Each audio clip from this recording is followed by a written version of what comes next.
Et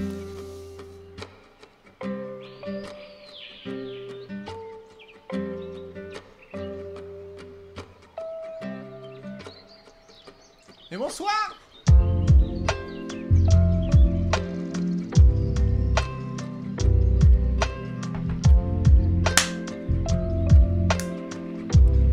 Ouais.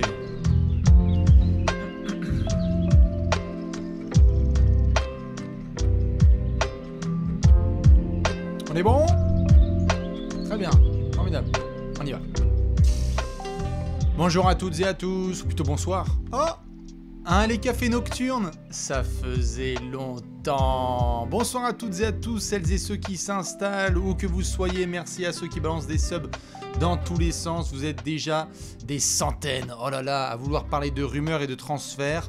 On se calme, on va faire les choses dans l'ordre, évidemment, vous le savez, on va dire bonjour à tout le monde dans le chat. Si vous êtes en replay, ça veut dire qu'on est probablement lundi, et que lundi c'est le meilleur jour de la semaine, donc on vous souhaite une excellente semaine. Nous sommes à un moment très important de la saison NBA. Pourquoi? Parce que comme vous le savez, vous êtes nombreux à l'avoir vu, Stephen Curry est à nouveau champion NBA avec les Golden State Warriors. C'était jeudi soir, on avait commenté ça avec Alex ici et Simon là pour le sacre du chef Curry et de ses copains de Golden State. On se demandait justement s'il allait y avoir un Game 7. Game 7 aurait-il dû y avoir ce soir? Là, il aurait dû avoir lieu dans 3 heures. Mais comme vous irez le voir sur le Twitter de Draymond Green, c'est pas tout à fait ce qui s'est passé. Du coup, le programme, ça va être quoi? Eh bien, c'est simple. Maintenant que les Warriors sont champions, on n'a plus de basket sur les parquets, alors tristounet, évidemment, mais on a plein de choses à vivre. Dans la soirée de jeudi à vendredi, ce jeudi, vous devez déjà tous prendre rendez-vous pendant que je souhaite bonsoir et un bon dimanche à ceux qui s'installent à l'instant. Ce jeudi, dans la nuit de jeudi à vendredi, donc le jeudi 23 juin, nous serons sur ce même canapé pour commenter la draft 2022. Alex, Bibi, Simon, au nom du Père, du Fils, du Saint-Esprit, ou tout ce que vous voulez sans faire de blasphème, Léonce à la prod, et on sera là pour faire l'intégralité du premier tour de playoff. Ça va être un grand événement à vivre ensemble. On est plusieurs dizaines de milliers à chaque fois à se rassembler pour faire des analyses à chaud, voir la réaction de Simon avec ses Kings en pick numéro 4. Bonsoir à ceux qui débarquent maintenant. Et donc, ça c'est le premier rendez-vous. Jeudi 23 juin. Mais vous savez que, comme je venais de le dire, on est à un moment très important de la saison NBA. Pourquoi ? Parce qu'ensuite, une fois que la draft sera réalisée, une fois que les Wizards auront transféré leur pick 10, une fois qu'on aura fait toutes ces jolies bêtises, on va basculer sur la Free Agency. Ouverture du Mercato NBA dans la nuit du 30 juin au 1er juillet. Et donc, vous connaissez les classiques, votre humble serviteur sera présent en live pour l'ouverture de la Free Agency. Vous pouvez déjà tous prendre rendez-vous, les plus de 1000, vous êtes déjà 1 milliard à être présents. Prenez déjà rendez-vous, notez-le, le soir du début de la Free Agency, on fera comme l'année dernière. On était près de 20 000 à réagir notamment à la signature de Lonzo Ball. À Chicago, on avait vu Kyle Lowry et PJ Tucker au Heat. On avait vu quoi d'autre? On avait vu plein de bêtises qui avaient été signées de droite et de gauche. Chris Paul, la prolongation, c'était complètement fou. Donc prenez déjà rendez-vous. On sera ensemble pour ces deux grands moments, donc la draft et à la Free Agency. Ce qui veut dire qu'en amont, eh bien, vous êtes nombreux à connaître Trash Talk depuis longtemps. J'aime bien balancer des fournées de rumeurs. C'est-à-dire que je vais devoir tout expliquer. On approche d'un événement important, la draft, puis d'un deuxième gros événement, la Free Agency. Et lorsque ces événements arrivent, on va avoir des confirmations, soit de certaines rumeurs, soit de pistes qui datent de quelques jours, de quelques semaines, de quelques mois. Et donc ce que j'aime bien faire et ce qu'on aime bien faire avec Trash Talk, c'est donc de déployer un petit peu les derniers bruits, les derniers murmures. Alors évidemment, c'est pas totalement 100% vrai, hein. L'idée c'est de rapporter, de faire le tri. C'est ce que, vous savez, on fait depuis quelques années maintenant. Faire le tri un petit peu dans les informations, des pistes qui ont été apportées depuis quelques mois, depuis quelques semaines, qui sont la confirmation notamment de ce qu'on avait pu entendre il y a quelques temps, voir si ces derniers jours c'est une piste réelle ou non. Rudy Gobert transféré, Donovan Mitchell pas transféré, Bradley Beal, James Harden, il y a plein de choses dont on va devoir parler. Donc voilà, avant de partir là-dessus, je vais faire les classiques. Merci Hardflow pour le sub. On va faire un petit chin-chin avec ceux qui sont là, parce que ça me fait bien plaisir de faire un Allez Café de dimanche soir. Je m'étais dit quand même, merde, il devait y avoir un Game 7. Et je vous laisse me dire évidemment d'où vous êtes, où sont les copains et les copines, où est-ce que vous êtes un petit peu dans le monde entier. Je regarde un petit peu, on a des gens, Chin, il y a des gens du 75 qui sont là de Lille, bonsoir. À mes copains lillois de Marseille, salut, d'Amsterdam, de Toulouse, de Calais, de New York, formidable. Salut à mes copains et copines new-yorkaises, de Lyon, de Martinique, du Luxembourg, de la Réunion, de la Bretagne, magnifique. Le Havre représente la Belgique. Le Canada, de Côte d'Ivoire, salut à mes potos de Côte d'Ivoire, Sénégal, Algérie, je vois de tout, la Vendée, Montréal, incroyable, magnifique. Vous êtes nombreux à quand même traîner un dimanche soir sur Twitch, hein, ça fait plaisir. D'Alicante, voilà, hein, de Lausanne, pour tous les fans de l'Allemagne, puisque je suis très fort en géographie. Non, évidemment, pas de disrespect, je sais où est Lausanne. On a Palma de Majorque, New Orleans, la Garenne-Colombe. New Orleans, la Garenne-Colombe, c'est plus ou moins la même chose, quoi. On est sur le même genre d'ambiance, hein, c'est le même genre de danger. Hein. Bonsoir à mes copains de Clamart, de Lisbonne et de Guadeloupe, du Niagara, incroyable, de Nîmes, formidable. Du coup, je vais vous laisser vous installer et on va pouvoir faire la tournée des rumeurs. Avant de démarrer, juste petit reveal. On a prévu de faire la communication à partir de ce lundi. Vous le savez, l'année dernière, il est apparu chez Trash Talk et on est très fiers de vous proposer l'édition 2. Attention, on va commencer à avoir un running gag assez important sur Trash Talk. Voici, mesdames et messieurs, alors ça va être dur de zoomer, mais l'agenda scolaire 2022-2023, je sais qu'il y en a qui n'ont plus besoin d'agenda scolaire. Mais si vous voulez faire plaisir à un copain, à un neveu, ou que vous avez juste envie de soutenir Trash Talk, eh bien vous pouvez déjà le prendre. Il est disponible en librairie, dans toutes les FNAC, vous pouvez aller le checker, voilà. Il y en a même, on sait, il y a des darons et des daronnes qui sont là et qui le prennent à l'année pour prendre des notes. Donc on va avoir toute l'équipe qui va l'avoir. Bref, voilà, c'est le petit agenda. On va communiquer pas mal dessus cette semaine parce qu'on aime bien être dans les cours de récré, les cours d'école. Il y a Chef Curry qui est juste ici en couverture. L'année dernière, il y avait Yanis. Yanis, MVP des finales titrées. Cette année, Stephen Curry, MVP des finales est titré. On verra qui y aura l'année prochaine. Dans tous les cas, on a un petit Ja Morant et un Rudy Gobert juste ici. Je vais vous remontrer la couverture en gros si c'est possible. Regardez ça si c'est pas formidable. L'agenda Trash Talk. Je vous cache pas que c'est un joli rêve de gosse réalisé notamment par Ben et Giovanni de l'équipe de Trash Talk de pouvoir faire un agenda scolaire. Donc voilà, j'ai déjà le premier. Go prendre le deuxième. Formidable. Et bien si vous faites ça, vous êtes des amours. On vous mettra des liens dans la descro. N'hésitez pas en tous les cas à foncer notamment sur le site de la FNAC. Il est présent. Maintenant qu'on a dit ça, on va voir l'année prochaine qui y aura en couverture de l'agenda parce que si ça se trouve on va mettre, je sais pas moi, Luka ou LeBron ou Anthony Davis. On verra. En tous les cas, pour le moment on est sur 2 sur 2 puisque Yanis a été MVP des finales et titré et ensuite Stephen Curry. On va même pas perdre de temps. Je vous propose de foncer tout de suite sur les infos. Vous étiez nombreux à voir notamment ce qui a été balancé sur Twitter. Je vais essayer de le faire sur les prochains jours, ce qu'on appelle des fournées d'informations. Je trie, je prends, je sélectionne. On essaye de voir justement ce qui se confirme ou pas. On a un plutôt bon ratio. Encore une fois, tout n'est pas 100% vrai, mais parfois ça se confirme. Parfois, il y a des general managers aussi qui mènent certaines pistes. Et puis, ça finit par partir en freestyle, comme on dit. Mais on va pouvoir se concentrer tout de suite sur la première info. Comme vous le savez, la draft a donc lieu jeudi prochain et à l'heure actuelle, Orlando sélectionnerait Monsieur Jabari Smith avec le premier choix de la draft 2022. On a proposé et publié le profil complet de Jabari Smith, le phénomène de Auburn, sur la chaîne YouTube de Trash Talk, donc n'hésitez pas à aller le checker.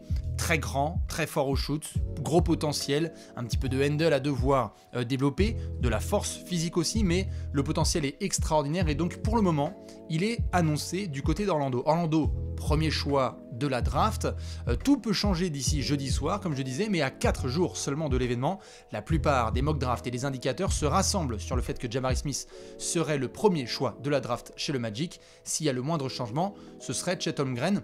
Qu'est-ce que vous en pensez? Est-ce que c'est un bon choix de la part du Magic? Est-ce que vous auriez plutôt vu Chet Holmgren avec notamment Jalen Suggs qui est son coéquipier à l'époque lycéenne? On sait que ça a été tout un débat. Je regarde un petit peu ce que ça dit Chouchou, c'est-à-dire qu'il doit avoir un train de la hype qui traîne. Est-ce que vous êtes plutôt Chet ou Jabari? Il y a vraiment deux écoles qui se confrontent. Hein. Plutôt Jabari Smith, un peu plus scoreur. Chet Holmgren, un peu plus licorne. Il y a du chat hein, dans le chat. Il y a du chat dans le chat. C'est formidable. Salut mon copain Team Throne. Je vois qu'il y a des teams Paolo. On va y venir sur Paolo Banchero. Mais je vois qu'il y en a pas mal qui sont quand même team Chet Holmgren. C'est vrai qu'il y a un côté un petit peu mystérieux. Avec Jabari Smith, dans tous les cas, le potentiel est indéniable. Rarement, on voit un joueur de près de 2,10 m être aussi mobile, être aussi fort au shoot. On a des rappels de la Marcus Aldridge, de Rashard Lewis. Vraiment, il y a ce profil typique de la NBA actuelle qui fait trembler pas mal de general managers. Et donc on pourrait avoir monsieur Jabari Smith qui serait appelé en premier par Adam Silver s'il n'y a pas de problème de protocole Covid, j'espère, puisque je rappelle que Adam Silver n'a même pas pu mettre le trophée de champion dans les mains des Warriors. On souhaite un bon rétablissement à notre deuxième chauve préféré, puisque vous savez très bien qui est le chauve préféré du monde et de Bibi. On va enchaîner. Je parlais à l'instant de Chet Holmgren. Pourquoi ? Parce que vous le savez, après le Magic qui est en premier choix de la draft, c'est le Thunder qui est attendu en deuxième position. À l'heure actuelle, c'est Chet Holmgren qui est projeté à OKC. Dites-moi pareil ce que vous en pensez. Est-ce qu'il y a satisfaction chez les fans du Thunder ? Est-ce qu'il y a un petit peu d'appréhension ? Beaucoup de gens qui parlent de est-ce qu'il va tenir physiquement ? Est-ce qu'on a vraiment besoin de ça ? On préférerait Jabari Smith ? Dans tous les cas, le Thunder serait très ravi de récupérer un des deux garçons, hein, soit Holmgren, soit Jabari, n'importe lequel. Mais on sait aussi que Sam Presti va recevoir des offres et qu'il est capable de surprendre. Parce que souvenez-vous, Sam Presti, l'année dernière, nous étions sur un top 6, top 7 de draft, si je ne dis pas de bêtises, avec le Thunder, un pick 6-7, et on avait quelques rumeurs. Jonathan Kuminga, notamment, qui montait, on se disait, tiens, qu'est-ce qui va se passer ? James Bouknight, qui était même monté dans les rumeurs des derniers jours. Et puis, qu'est-ce qui s'est passé ? Josh Giddey. Ce n'est pas la première fois que Sam Presti aime bien mener ce qu'on appelle des fausses pistes, hein, lui et l'équipe de communication du Thunder, parce que ce sont des leaks qui sont faits notamment pour certains dans les médias. Donc attention à ce que nous disent en ce moment les rapports du côté d'OKC. Il pourrait tout à fait y avoir, je sais pas moi, Paolo Banchero choisi en deuxième pick. Il pourrait y avoir peut-être Jaden Ivey, par exemple, choisi en deuxième choix de draft par le Thunder. Vous, si vous êtes OKC, qui vous prendriez en deuxième pick? Est-ce que vous seriez sûr de Chet Holmgren ou est-ce qu'il y a vraiment des incertitudes? J'ai vu pas mal de gens de me mettre Chet quand même, donc on va pas commencer à retourner ça de veste. Hein. Non, là on me dit ça paraît évident. C'est le Presti Time, tout à fait, on est d'accord. Russell Westbrook, ça va être compliqué. Franchement, n'importe lequel, je serais heureux. C'est vrai que les fans du Thunder, là, on commence à être impatients avec la victoire. Chet est le meilleur choix. Chet, clairement. Chet, il est dispo. S'il est dispo, c'est sûr. Ils ont déjà SGA, tout à fait. Je voulais juste remettre sur la table le fait que Sam Presti est capable de nous réserver des surprises. Et justement, je vais en parler dans quelques secondes. J'en ai vu certains dire que c'est Presti Time.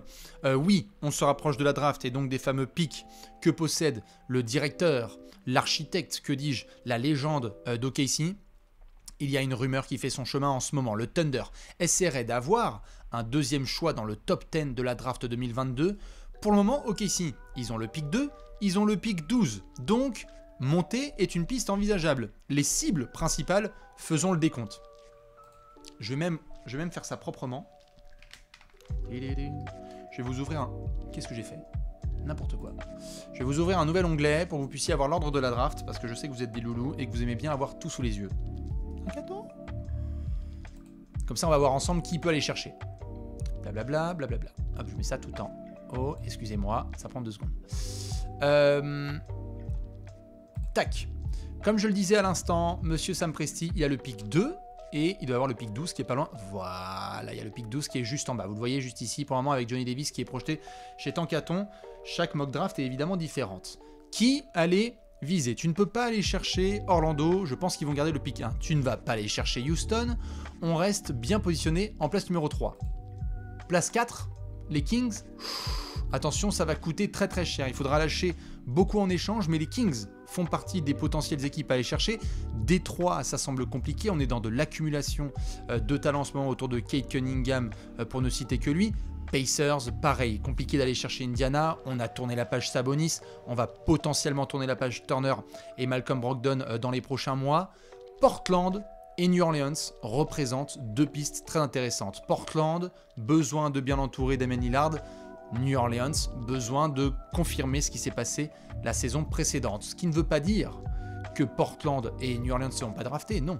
Ça veut dire quoi? Ça veut dire juste qu'il pourrait y avoir un coup de pression mis de la part du management d'OKC. Mais il faudra forcément lâcher des pièces en contrepartie. Ça voudrait notamment dire, je ne sais pas moi, un petit pick 12 plus, qui sait? On va parler d'un garçon sur les ailes qui est bien fort en défense et qui shoot bien à 3 points. Alors je sais, c'est chasse gardée à OKC, on ne touche pas Luguensdort. Je le sais. Mais, attention, ah voilà, je vois qu'il y en a qui disent bonsoir Dodo. Dort, on ne touche pas. Voilà, tout de suite, chasse gardée, je vous l'avais dit, les fans du Thunder, ils sortent tout de suite les griffes. Mais en l'occurrence, on a Shai Gilgeous-Alexander et Josh Giddey. On a le pick 2 à OKC. Peut-être que pour un garçon comme Shaedon Sharpe, projeté dans le top 10, peut-être que Sam Presti va avoir un coup de cœur et va foncer sur lui. S'il faut aller foncer sur Shaedon Sharpe, par exemple, ou Dyson Daniels, eh bien il faudra monter parce que beaucoup d'équipes ne les laisseront pas passer. C'est à surveiller en tout cas comme rumeur. On le sait, on est dans le Presti Time et donc comme je disais, les cibles principales pour le moment de Sam Presti, ce serait Portland en 7, les Pelicans en 8 et potentiellement les Kings, mais ça va demander forcément beaucoup en échange. Je pose la question, on sera sur le canapé ici avec Simon et Alexinator. Est-ce que OKC va avoir 2 picks dans le top 10 de la draft, selon vous?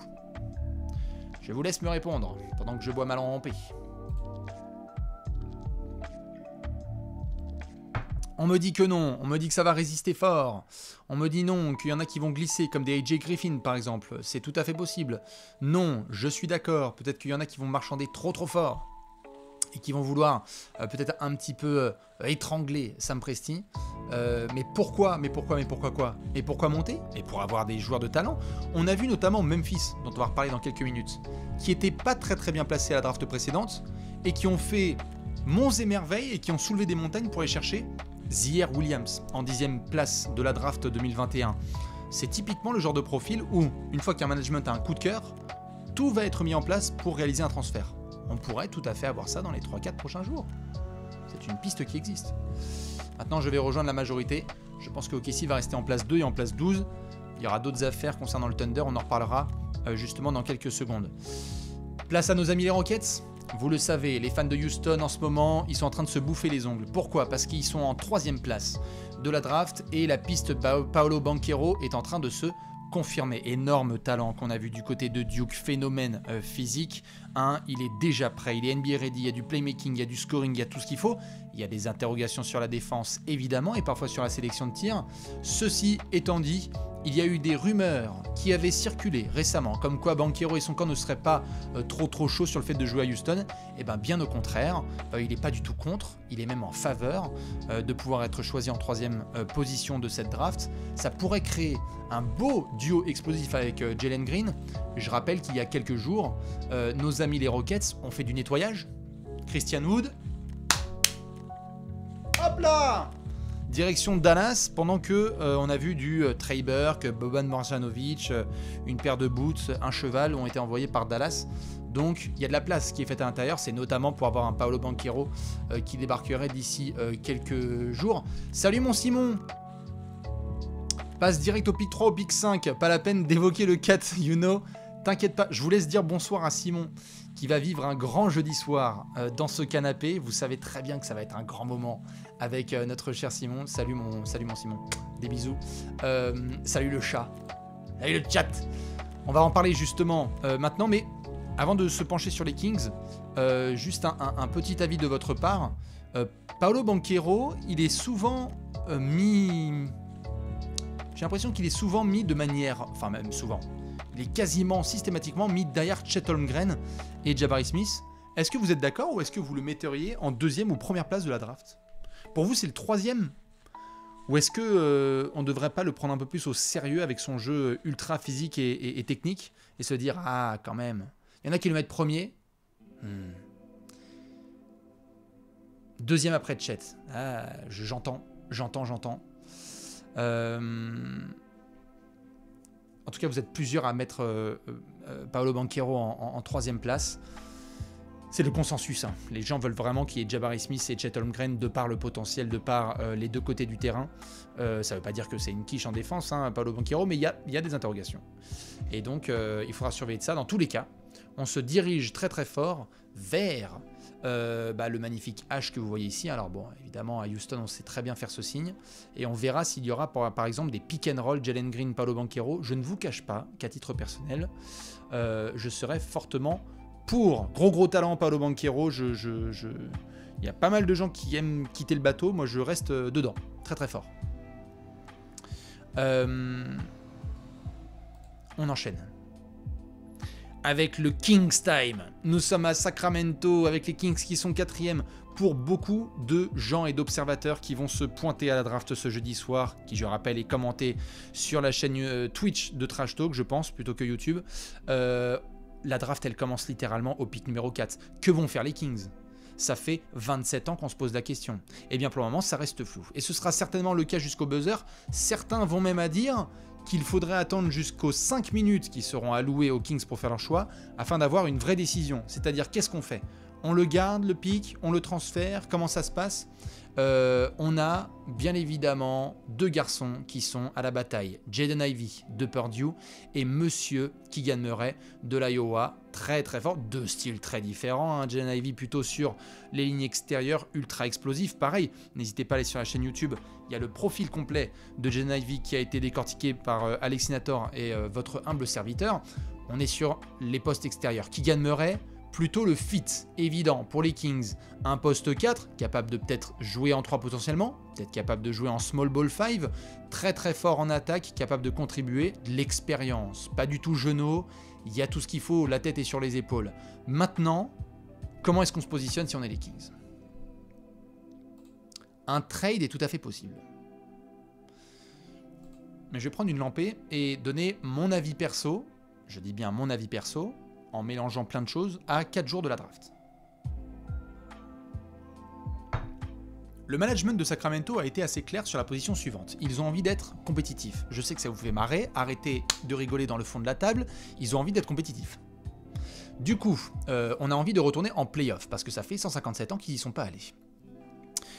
La manière d'aller en playoff, c'est notamment d'avoir des joueurs de qualité et capables de contribuer tout de suite. D'où cette interrogation sur le pick de draft. Ceci étant dit, si les Kings ont envie d'être compétitifs, ça veut dire que c'est peut-être une des dernières fois, potentiellement, qu'ils vont se retrouver aussi haut placés à la draft. Et donc peut-être une des dernières fois qu'ils vont être en capacité de drafter une star. Les Kings en 4e place, honnêtement, je sais que ça va peut-être être séquencé et que ça va être un moment incroyable à envoyer dans un an sur les réseaux, mais je ne sais pas si ce sera encore le cas plusieurs années à venir. Je sais que je me porte l'œil tout seul, mais j'aime bien. Mon cher Simon. Du coup, peut-être que si les Kings sont en 4e place, ils ne vont pas se prendre plus la tête que cela et ils vont prendre le meilleur joueur. Et le meilleur joueur, c'est Jaden Ivey. Meilleur joueur, meilleur potentiel, meilleur tout ce que vous voulez. Alors oui, il y a des questions de fit. Il y a des questions de on ne sait pas comment ça va marcher. Parce que ça veut dire qu'il y aurait Davion Mitchell, De'Aaron Fox et Jaden Ivey. Oui, c'est sûr.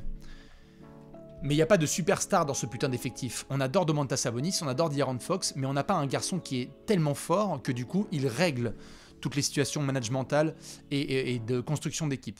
Peut-être que Jaden Ivey est ce genre de joueur, qu'il est suffisamment fort pour qu'en fait, Monty McNair et le management de Sacramento se disent « c'est bon, on a notre solution ». Et donc, ça valait peut-être le coup de drafter une jeune star. Parce qu'il y a un potentiel de star énorme avec Jaden Ivey. Moi j'adore, on a fait le profil complet, Alex aussi, et donc il y a moyen que ça puisse être ça. C'est un vrai casse-tête pour être honnête. Oui, mon cher Simon, c'est un vrai casse-tête. Et donc, je vais vous poser la question, entre 3 mots différents, je vais voir ce que ça donne dans le chat. Est-ce que les Kings vont trade, prendre Murray, ou prendre Ivey? Ou prendre un autre joueur? Ce qui est aussi une 4e piste. Trade, Ivey ou Murray? Je vois que pas mal disent Ivey. Ah, on est entre Ivey et le trade quand même. Ils sont capables de nous faire un transfert au buzzer. Ils sont tout à fait capables. Ce sont les Kings qui ont envie d'ajouter peut-être un joueur vétéran et dire non, on ne veut pas reconstruire encore et encore. pendant que Jaden Ivey devient un multiple All-Star ailleurs. Peut-être. Peut-être. Après, évidemment, comme le dit Simon, s'il y a un bon trade, ça se réfléchit. Mais qu'est-ce qu'un bon trade? Est-ce que tu veux un bon trade? Allez, c'est cadeau! Kyle Kuzma est le 10e choix des Wizards contre le 4e choix des Kings. On est chaud ou on n'est pas chaud, là? Hein? On est comment? Je rappelle que Kuzma a failli atterrir à Sacramento ces derniers mois. On avait eu un potentiel transfert à l'époque Bud Hield, puis quelques mois après, lorsque on a eu des interrogations sur Kyle Kuzma ou que ce soit, eh bien, il pourrait y avoir, en plus de cette historique, un vrai retour des négociations. Les Kings visent, comme je l'ai dit, les playoffs et pourraient tout à fait reculer potentiellement à la draft pour ajouter l'expérience de Kuzma. Car oui, je tiens à contracter de toutes mes forces et vous dire cette phrase droit dans les yeux. Si Kyle Kuzma débarque chez les Kings, c'est le vétéran champion NBA d'expérience. Avec Harrison Barnes. Voilà. Hein? Qui va partir dans très très peu de temps, Harrison Barnes, hein, on va pas se mentir. Du coup, je suis désolé pour la violence de cette phrase, mais c'est vrai. C'est vrai, c'est pas De'Aaron Fox et Domantas Sabonis qui vont dire « Ah non, non, moi les playoffs, je connais ». Alors que Kyle Kuzma, le mec, il a fait la bulle. Hein? Il a joué devant des écrans LCD quand même. Il sait ce que c'est la pression. Il a joué avec Bradley Beal. Ça, c'est chaud. Donc, il faudra voir ce que ça donne. Est-ce que vous y croyez à cette piste ou est-ce que vous n'y croyez pas? Kyle Kuzma est le 10e choix des Wizards. J'ai envie de dire, au-delà de ça, est-ce que vous y croyez ou vous y croyez pas? Est-ce que vous dites oui si vous êtes les Kings? Oui ou non? Jamais négatif. Je vois que l'unanimité est unanime, hein, vraiment. Non, non, jamais. Eh bien, vous savez quoi? Juste pour cette unanimité, je vais surveiller de très près cette piste. Voilà. Hein, je crois que l'histoire nous rappelle que lorsqu'on dit tous « Non, non, non, non, non, quand même pas. Quand même pas. » Eh bien, ça pourrait tout à fait se produire. Du coup, voilà. C'est à surveiller, ce qui veut dire aussi qu'à Washington, je vais en parler en détail dans quelques secondes, on pourrait avoir quelques mouvements. Pour finir le chapitre sur Sacramento, la draft qu'on commente évidemment ce jeudi avec Simon et Alex en direct, c'est à partir de ce pick 4 qu'il va y avoir de vraies interrogations. Parce que moi, à titre personnel, je drafterai Jaden Ivey et je me débrouillerai après avec le reste. Quitte à, j'en sais rien, se rendre compte qu'en fait, avec De'Aaron Fox et ou avec Davion Mitchell, ça marche ou ça marche pas, j'en sais rien. Mais je crois pas que Sacramento, en tant que place de free agency, va recruter de la star. Je crois pas qu'ils vont faire un transfert pour recruter de la star. Domantas Sabonis, on avait l'impression que c'était l'autre bout du monde en termes de potentiel star à récupérer. Du coup, je pense que ça va drafter. Et j'espère pour les Kings que ça va drafter. Comme le dit Simon, j'ai tellement hâte de savoir ce qu'on va faire en vrai. Eh bien moi, j'ai tellement hâte d'avoir ta réaction en direct. Je sens que ça va être encore un grand moment de télévision. Voilà. On va pouvoir enchaîner sur nos amis les Wizards. Les Wizards, ils ont le pick numéro 10 et ils sont à l'écoute d'offres concernant justement ce pick. Il faudrait potentiellement y avoir une association. Je parlais avec Kuzma là, à l'instant. Je parlais de Hachimura, Thomas Bryant ou Deni Avdija. Potentiellement dans quelques jours. L'idée, c'est de renforcer l'effectif, c'est d'assurer à Bradley Beal que tout va bien. On a eu une opération séduction avec le transfert de Kristaps Porzingis. On était sur la trade deadline avec Alex et Simon. On avait dit what the fuck, Porzingis, il rejoint les Wizards. Bon, bah l'opération Dallas, c'est terminé. Ils ont fini en finale de conférence, donc un plus-minus extraordinaire pour le laiton. Et on va voir. Si ça se trouve, les Wizards vont se dire tiens, on a peut-être envie d'avoir un pick haut pour essayer de choper un nouveau gros poisson. Donc à suivre les Wizards. On rappelle que Tommy Shepard, à la direction de Washington, est très très agressif et qu'il va avoir un arrière à payer très très cher. Voilà, ça on en reparlera à la fin de l'émission. Bonsoir à ceux qui s'installent maintenant. Nous sommes en train de faire le point sur la draft. Je continue. J'aurais dû aller prendre de l'eau, tiens, comme un connard. C'est pas grave, on va la faire en chameau total jusqu'au finish. Je parlais tout à l'heure de Memphis. Nos amis les Grizzlies sont en possession des picks 22 et 29. Ça fait des mois qu'on parle de la flexibilité des Grizzlies. Ils ont la possibilité de pouvoir bien renforcer leur effectif. Demi-finaliste, face aux champions, ils s'inclinent. Mais donc l'idée, ce serait de potentiellement monter à la draft. Pourquoi? Parce qu'on l'a vu. Qu'est-ce qu'ils ont le nez fin, les salopios? Desmond Bane, fin de premier tour. Ziaire Williams, 10e choix, ils sont montés très très haut. les choix de Ja Morant et de Jaren Jackson Jr., le choix de Dillon Brooks, même les petites acquisitions qui ont été faites sur les côtés, Xavier Tillman et compagnie. Il y a un vrai nez fin. Ils ont cette capacité à bien drafter. Et donc peut-être qu'en ce moment, pour le plus grand cauchemar des autres managements, à Memphis, on fait Johnny Davis. J'en sais rien. Hein. Ou, regardez, je vais vous montrer un peu. Tac. Si vous êtes Memphis, vous êtes donc, comme j'ai dit, vous êtes les pics 22, juste ici, et le pic 29. Vous pouvez peut-être faire un package. Aller voir une équipe qui aimerait bien avoir un peu de flexibilité, je sais pas moi, à voir. D'autres équipes, comme les Spurs, par exemple, ou d'autres, et dire j'aimerais bien monter, parce que je suis à fond sur Jeremy Sochan, ou Ty Washington, ou Jalen Duren, de Memphis, justement. Ou je sais pas moi, aller encore de la viande, Mark Williams pour faire le pogo stick à l'intérieur, derrière Steven Adams ou compagnie. Un petit draft and stash avec le français Ousmane Dieng. Attention, c'est à surveiller de très très près. Les Grizzlies ont de la flexibilité. Les Grizzlies savent que leur fenêtre de tir là c'est maintenant pour construire un roster de fous furieux. Et donc, on pourrait avoir soit un package créé pour essayer d'avoir quelqu'un de vétéran et qui puisse contribuer dès la reprise NBA. Et on pourrait aussi avoir un coup de poker, c'est-à-dire, lui on y croit, et lorsque dans 2 ans, on a prolongé Ja Morant, Tyler Jenkins, comme ça va être le cas là, Jaren Jackson Jr. et d'autres garçons, eh bien on a en réserve un crack total qu'on a formé pendant 2 à 3 ans dans un effectif qui est en player development, qui est beaucoup trop fort, et ça s'est basé sur un coup de poker de 2022. C'est une piste. J'ai dit quoi? Je débarque. Ah, c'est quand la draft? Oui, pour ceux qui débarquent, la draft c'est ce jeudi soir, jeudi 23 juin, et donc pour la 150e fois, on la commente en direct. Voilà, donc à surveiller les Grizzlies. Ils pourraient faire encore du grabuge pour essayer de taper du poing. Ils ont été 2e de la saison régulière et ils ont le couteau entre les dents. Vous avez vu le trash talking entre Draymond Green et Ja Morant là ces dernières heures.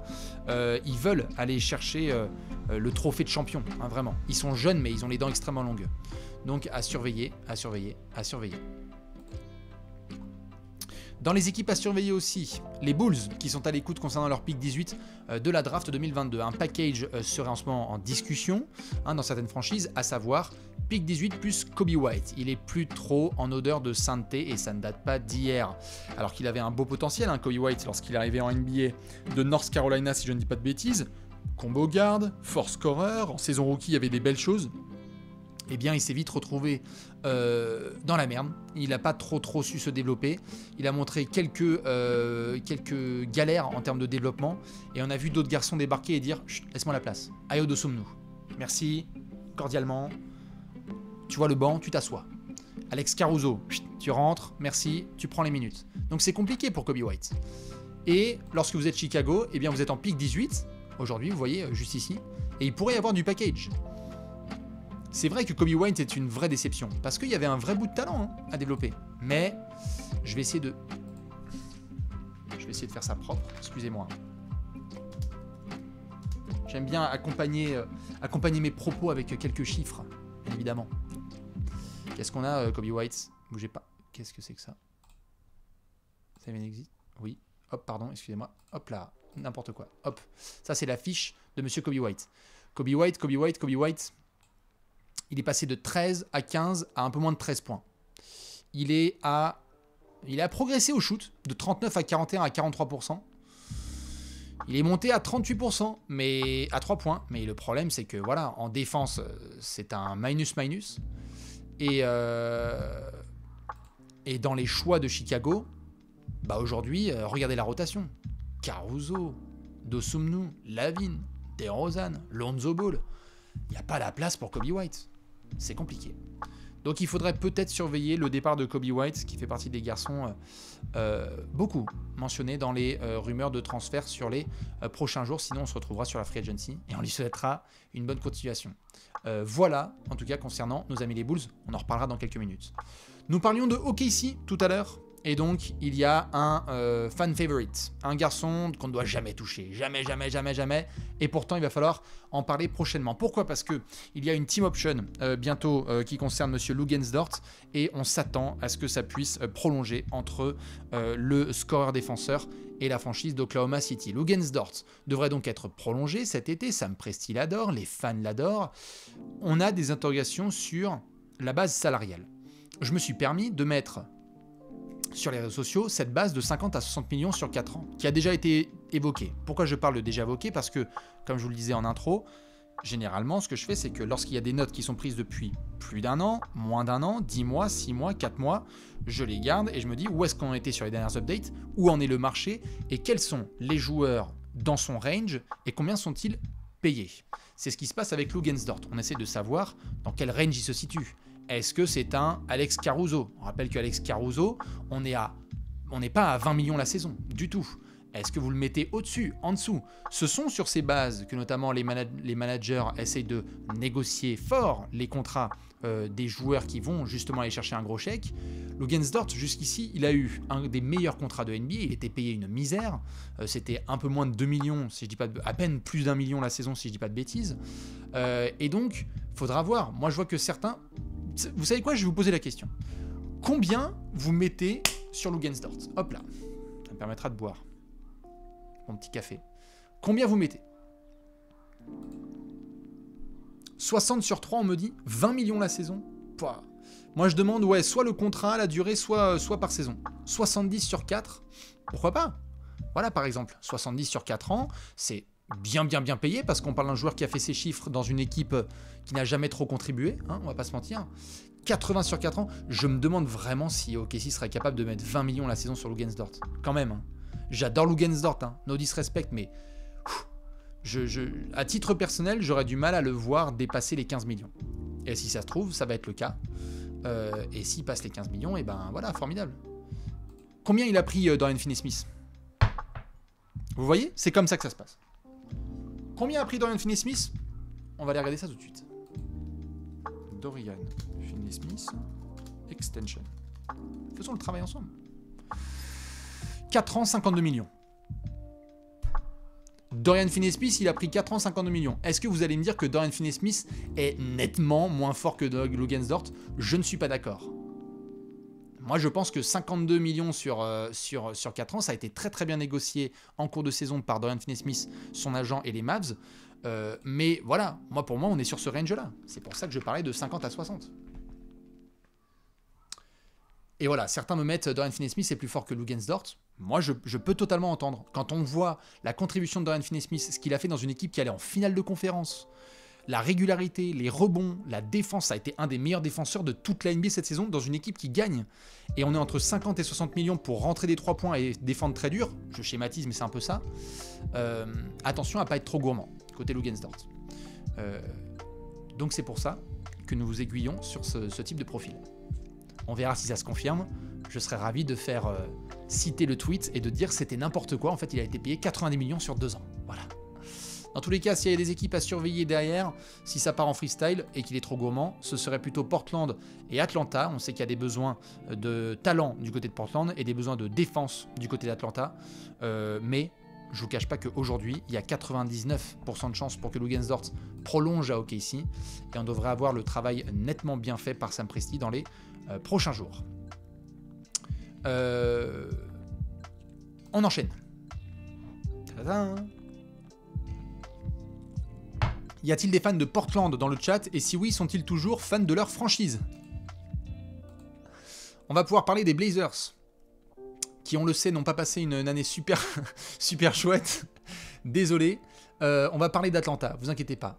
Oui, il y a des fans de Portland. Oui, je souffre. Très bien. Eh bien, nous allons parler des Blazers, qui en ce moment, selon plusieurs rapports, sont très agressifs. Pourquoi? Parce que nous sommes en amont de la draft et l'idée serait de réaliser un transfert. Il y a des priorités. Les priorités, on les connaît. C'est bien entouré d'Damian Lillard et prolonger Anthony Simons. 4 joueurs ont été évoqués récemment et à plusieurs reprises. On avait parlé lors de la trade deadline de Jeremy Grant. On avait parlé de John Collins. On a eu des rumeurs de plus en plus insistantes sur DeAndre Ayton.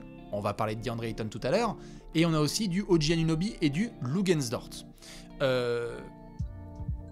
En termes de solidité de dossier, Jeremy Grant, ça fait longtemps qu'il est dans le radar des Blazers. John Collins avait déjà été mentionné. Donc ce sont deux pistes où les managements ont déjà discuté.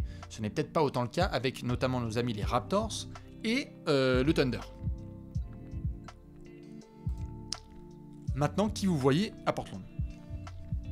Est-ce que vous voyez un de ces garçons rejoindre les Blazers dans quelques jours? Je rappelle qu'on va avoir des grosses interrogations sur Jusuf Nurkic, qui pourrait être prolongé cet été. Qu'est-ce qu'ils ont à proposer? Eh bien, c'est ça tout le problème. C'est que pour aller proposer après des joueurs... Continuons à faire notre petit tour. Pardon. Voyons voir, faisons les choses bien. Blazers... La grille de salaire. La grille de salaire des Blazers. Attention. Ahou! Alors, est-ce que vous voulez un contrat expirant de Eric Bledsoe ou de Joe Ingles? Parfait, non ça c'est mort. Josh Hart, à mon avis, ça va conserver, puisque là il y a une année non garantie. Jusuf Nurkic, va falloir prolonger à prix réduit, je pense. Il pourrait y avoir de la négociation autour de Bledsoe, plus du Winslow potentiellement, ou d'autres gars comme ça. Après, encore une fois, c'est très incertain en ce moment ce qui se passe à Portland. Donc c'est pas non plus comme s'ils avaient 150 000 options. Mais bon courage aux fans de Portland qui vont essayer en tout cas d'être agressifs. C'est le cas en ce moment. On sait qu'il y a beaucoup de choses dont on doit discuter à Portland, notamment les proprios. Hein. Il pourrait y avoir passation de pouvoir dans les jours et semaines à venir du côté de Nike, notamment avec nos bons copains de la virgule qui pourraient récupérer leur franchise locale, j'ai envie de dire. Voilà. Ce qui ferait très certainement plaisir à Adidas, puisque Damian Lillard est un athlète Adidas. Voilà, ça c'est juste pour la petite touche finale. Anthony Simons, ils vont lui mettre combien d'après toi? C'est une bonne question, d'ailleurs j'en profiterai pour répondre à pas mal de questions tout à l'heure. C'est une priorité, donc à voir ce que ça va donner, mais il y a du talent, c'est indéniable, ils vont lui mettre plein pot, mais ils aiment bien garder un petit peu de flexibilité les Blazers, donc... à voir. Je vous cache pas que c'est un management très nouveau. Beaucoup de choses ont changé. Hein. Neil Olshey, c'est pas Joe Cronin. Sean Billups, c'est pas Terry Stotts. Donc j'avance un peu dans le flou à titre personnel. Mais on pourrait avoir du contrat à la, je sais pas moi, Terry Rozier. 18 à 21 millions la saison. Voilà. Il y a du potentiel. Allons le taper. Voyons voir. Peut-être 54, 55 millions sur 3 ans. Par exemple. 70 sur 4, un peu plus. En tous les cas, les Blazers, ils seront à surveiller de très très près. On avait parlé des Rockets avec potentiellement la draft de Paolo Banchero. Je vois qu'il y a juste une question là, à quelle heure on lancera le live de la draft ce jeudi soir. Je vous confirmerai ça, mais je pense qu'on sera vers 1h du matin en direct avec les GOAT. Pour rester sur les Rockets, Houston cherche à évidemment transférer Eric Gordon. Je vous pose la question, où est-ce qu'il irait bien Eric Gordon? On est quand même sur un ancien meilleur 6e homme de la ligue, on est sur un gros shooter à 3 points, il a de l'expérience, il pourrait largement contribuer dans une équipe prétendante au titre. Alors idéalement Houston récupérer un premier tour de draft, sinon ce sera du second tour, mais il y a de la page à tourner puisqu'on a vu Christian Wood partir récemment. On me dit Boston, on me dit les Warriors. C'est vrai que ce sont ces équipes qui vont peut-être proposer du pic pour essayer de récupérer les services de Eric Gordon, qui va être dans sa dernière année de contrat. Hein. Donc s'il n'est pas bougé là, je pense qu'il sera bougé à la trade deadline. Mais l'idéal, c'est quand même de le faire maintenant. Les Bucks, tout à fait, c'est possible. Atlanta, qui avait déjà été mentionné. Les Lakers, comme d'habitude. Memphis, pourquoi pas. Orlando. Après, c'est Houston qui décide, hein, comme on dit. Donc bon courage à Eric Gordon s'il passe de Houston à Orlando. Voilà. Pour une belle fin de carrière bien compétitive. Ça fait plaisir. À suivre, à suivre. On enchaîne.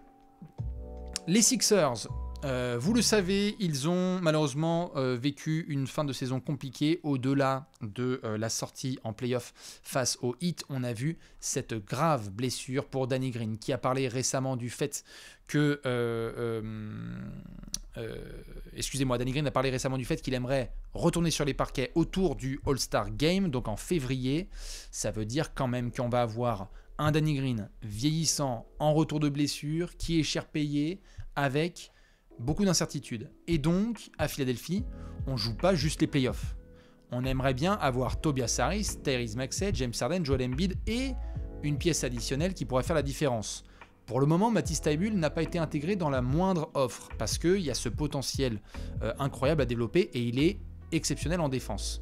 Mais c'est peut-être maintenant la fenêtre de tir des Sixers. Et donc peut-être qu'il va falloir mettre le paquet. Et donc faire un package avec Danny Green, le pick 23 et peut-être autre chose. À voir. À voir. C'est vraiment une situation particulière pour les Sixers parce qu'ils ont mis tous les œufs dans le même panier. Hein, et il est barbu le panier. Hein. Et en l'occurrence, il va pas falloir lésiner sur les gros moves. Là, ils l'ont montré en février. À voir cet été. Peut-être qu'en fait, Matisse Thybulle, ça fait chier, mais aujourd'hui, il a beaucoup de valeur sur le marché et que Matisse Thybulle plus Danny Green plus un pick de draft assez haut, ça peut te permettre d'aller chercher la 5e pièce master de ton 5 majeur. Tyrese Maxey, James Harden, Tobias Harris, Joel Embiid, on met un gros gars derrière, ou alors tu renforces mieux ton banc. Attention à ces Sixers, clairement. Alors je sais, il y a toujours Doc Rivers qui est au coaching, donc on aura des assurances au printemps, hein, mais je pense qu'il va falloir surveiller de près monsieur Daryl Morey et la direction de Philly qui va devoir prendre des grosses décisions, notamment le barbu, on en reparlera dans quelques minutes. Dans tous les cas, surveillez bien nos amis les Sixers qui sont en pick 23, juste ici. Hein, pour le moment, il y a du Nikola Jovic qui est projeté, hein, il y a plein de projections de partout. Et peut-être qu'ils vont juste renforcer leur banc avec un jeune. Ils avaient plutôt bien drafté, hein, Tyrese Maxey, c'est un style de draft de la part du management. Hein. No doubt. Donc pareil, Matisse Thybulle, c'est très très bien joué de leur part. Donc si ça se trouve, ils vont conserver leur pick. On avait vu du Jaden Springer drafté l'année dernière. Pour le moment, il faut le développer parce qu'il n'a pas du tout eu de temps de jeu ni d'occasion de montrer son talent. Mais bon, il faudra jeudi soir regarder ce que les Sixers vont nous réserver. Attention, place au meneur. Mesdames et messieurs, deux meneurs sont discutés en ce moment dans de potentiels transferts. Mike Conley et D'Angelo Russell. Je l'ai bien dit tout en bas, rien d'imminent, parce que les fans du Jazz et les fans des Wolves peuvent venir me chercher et me dire « Oh, Bastien, t'as dit qu'ils allaient être transférés ?» Ce n'est pas le cas. Ce que j'ai dit simplement, c'est qu'il y a des discussions autour de ces garçons. Quand on dit des discussions, ça veut dire que des franchises pourraient être intéressées par leurs services et peut-être que les managements en place pourraient discuter de potentiels transferts. Il y a des équipes qui ont besoin de se renforcer au poste 1, notamment les Pélicans. On a vu ce qui s'est passé la saison dernière, on adore Alvarado, mais on aimerait bien un peu plus, parce que ça va poser des questions sur le véritable poste de CJ McCollum. On a aussi les Knicks, hein, dont le projet Kemba Walker a été une très très grande réussite, hein, comme vous le savez tous. Et les Wizards, qui ont envie d'ajouter un vrai meneur après l'expérience Spencer Dinwiddie, qui là aussi a été vraiment absolument formidable pour les Wizards, on s'en souvient, très très fort. Ouais, tout à fait, je me suis décrotté le nez, excusez-moi, c'était pas très beau, mais je l'ai fait en petite fenêtre, hein. Au moins on est transparent. Du coup, Mike Conley et D'Angelo Russell. Je vais en parler en longueur, notamment sur l'aspect Jazz et l'aspect Wolves. J'ai envie de kicker tout de suite l'aspect Wolves de loin. Tim Connelly, nouveau directeur, hein, des opérations à Minnesota, ancien de Denver. Il n'est pas là pour trier les lentilles.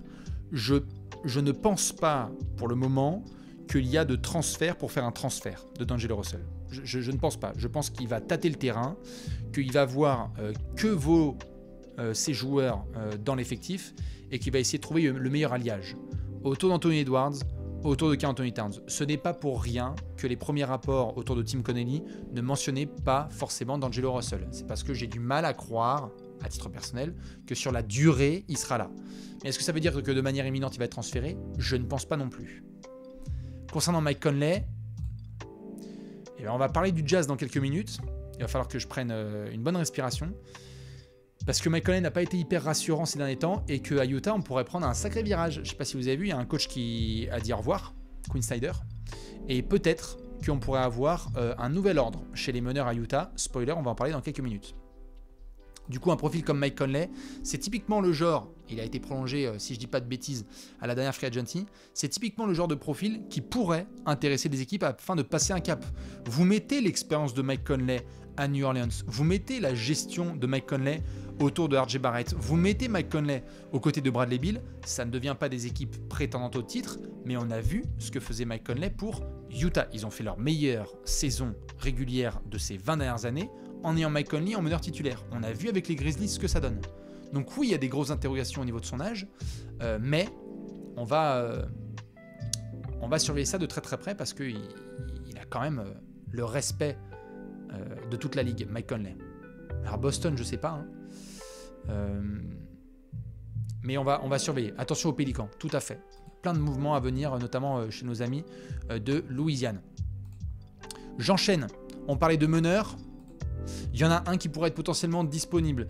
Est-ce qu'on va avoir un buyout entre John Wall et les Rockets? La piste, elle a semblé absolument inenvisageable ces derniers mois. Vous le saviez, on avait fait tout le feuilleton en disant oui, non, oui, oui, non. Mais ça pourrait changer d'ici la fin du mois. Aujourd'hui, John Wall souhaite vraiment retourner sur les parquets. Ça commence à suffire, il a une valeur à faire remonter, ça devient trop compliqué de traîner en Givenchy sur les terrains et sur Instagram. Ce serait bien de mettre un short et de mettre un shoot. Du côté de Houston, on l'a vu, ça veut tourner la page. Il y a Jalen Green qui a les pleins pouvoirs. Je vais reparler de Kevin Porter Jr. dans quelques minutes. Christian Wood, bye bye. Je viens de parler de Eric Gordon. On a vraiment une page qui se tourne à Houston et donc on pourrait trouver un terrain d'entente. Dans l'ordre des choses, parce que là je parlais des Clippers, dans l'ordre des choses, dans quelques jours, est-ce que je vais faire ça là? Est-ce que je tape Houston? Dans quelques jours, nous allons avoir, normalement, nous allons avoir la confirmation que John Wall va prendre sa player option. Attention, 3, 2, 1, fermez les yeux. La player option de John Wall pour la saison prochaine.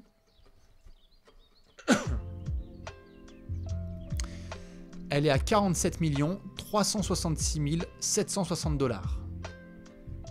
Sur place, en carte bleue, virement PayPal. Tu me fais un Lydia? Oh la violence! La violence! 47 millions pour porter du Gucci et faire des signes de gang sur Instagram, c'est formidable, et des grands TikTok. Voilà. Donc ça c'est cadeau pour les Rockets. L'option, logiquement, il va la lever. Enfin, il va la prendre, il va l'activer. On est en train de lui dire, est-ce que tu peux tousser dans le micro et prendre 47 millions? Voilà. C'est bon. Donc maintenant que tu as confirmé ça, il y a deux choix. Désolé pour vos oreilles. Soit tu continues à foncer dans le mur, et ça va être compliqué d'être sur les parquets. Soit tu actives ton option, et tu décides, dans un éventuel buyout, de laisser quelques sous de côté. C'est là la piste. C'est ce qu'on a vu comme piste avec Blake Griffin, avec les Pistons. C'est la piste qu'on a vue avec d'autres garçons. Avec LaMarcus Aldridge, avec d'autres... LaMarcus, c'était un buyout avec les Spurs? Je sais plus, peut-être. Blake Griffin, c'était sûr avec les Pistons. Je vous laisse me confirmer pour LaMarcus. Et donc du coup, peut-être qu'on pourrait avoir une player option qui est activée, et derrière, entre les Rockets et John Wall, bon, bah gars, est-ce qu'on peut te payer juste, j'en sais rien, moi, 25, 30 millions, et c'est tout. Tu t'en as déjà mis plein les fouilles, et on te libère. Ce qui pourrait permettre derrière à John Wall d'être agent libre. Si John Wall est agent libre, ça veut dire qu'il n'a ni le contrat de notre ami Mike Conley, ni celui d'Angelo Russell. Et donc, il pourrait intéresser du monde. On sait que les Clippers étaient sur lui, et on sait qu'il y aura des franchises qui vont lui donner l'opportunité de se faire à nouveau respecter sur le circuit NBA. Alors j'en vois plein qui me disent « jamais il accepte ». Moi je comprends. Je comprends les gens qui me disent « jamais il accepte, il va aller jusqu'au bout du truc, wow, il va rester en Givenchy sur les côtés, il va empocher il va prendre son chèque et puis basta ».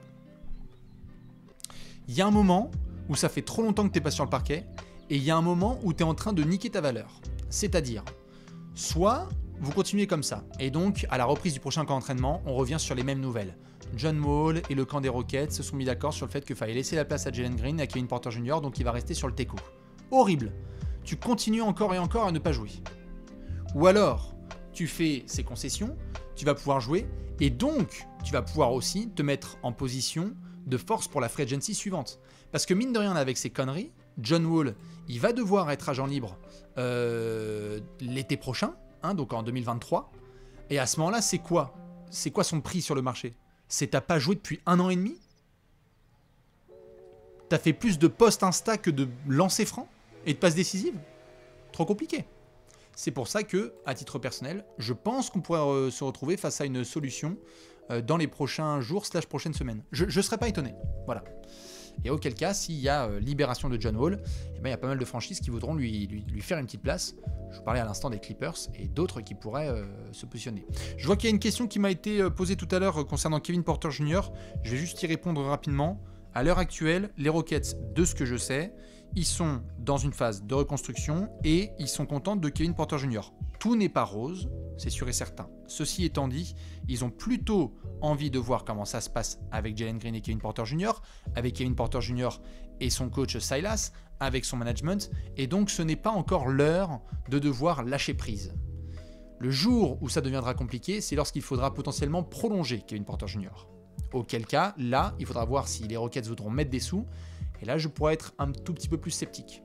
Mais s'il nous fait une saison complète, en bon meneur, qui complète bien Jalen Green, et qui a aucun fait divers en dehors des parquets, ça fait beaucoup de si, hein.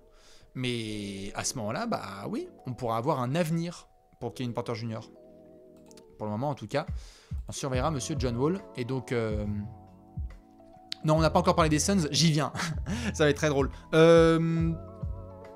Concernant John Wall, en tout cas, je préfère vous prévenir puisque vous savez que j'aime bien jouer à ce jeu.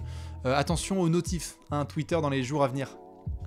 Avec le fameux tweet, on va annoncer qui? Shams Charania, dans les 3 prochains jours, John Wall a activé sa player option à hauteur de 47 millions de dollars. Je pense que ça va être un top tweet, ça. Ça va être très très bien, ça. En plein apéro, là, ça va être super. J'ai très très hâte. Et oui, pour ceux qui s'installent maintenant, sachez que ce Allez Café sera disponible en replay sur YouTube. On enchaîne. Il y a un autre dragster qui doit discuter. Est-ce qu'il y a des fans des Cavs qui sont présents dans le chat? On va devoir parler de nos amis de Cleveland. Parce que vous le savez, il y a des décisions à prendre sur Caris LeVert.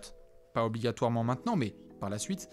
Il y en a surtout une à prendre sur Collin Sexton. C'est un des agents libres les plus attendus de cet été. Pourquoi? Parce qu'il est restreint du côté de Cleveland. Et on se demande justement ce qui va se passer.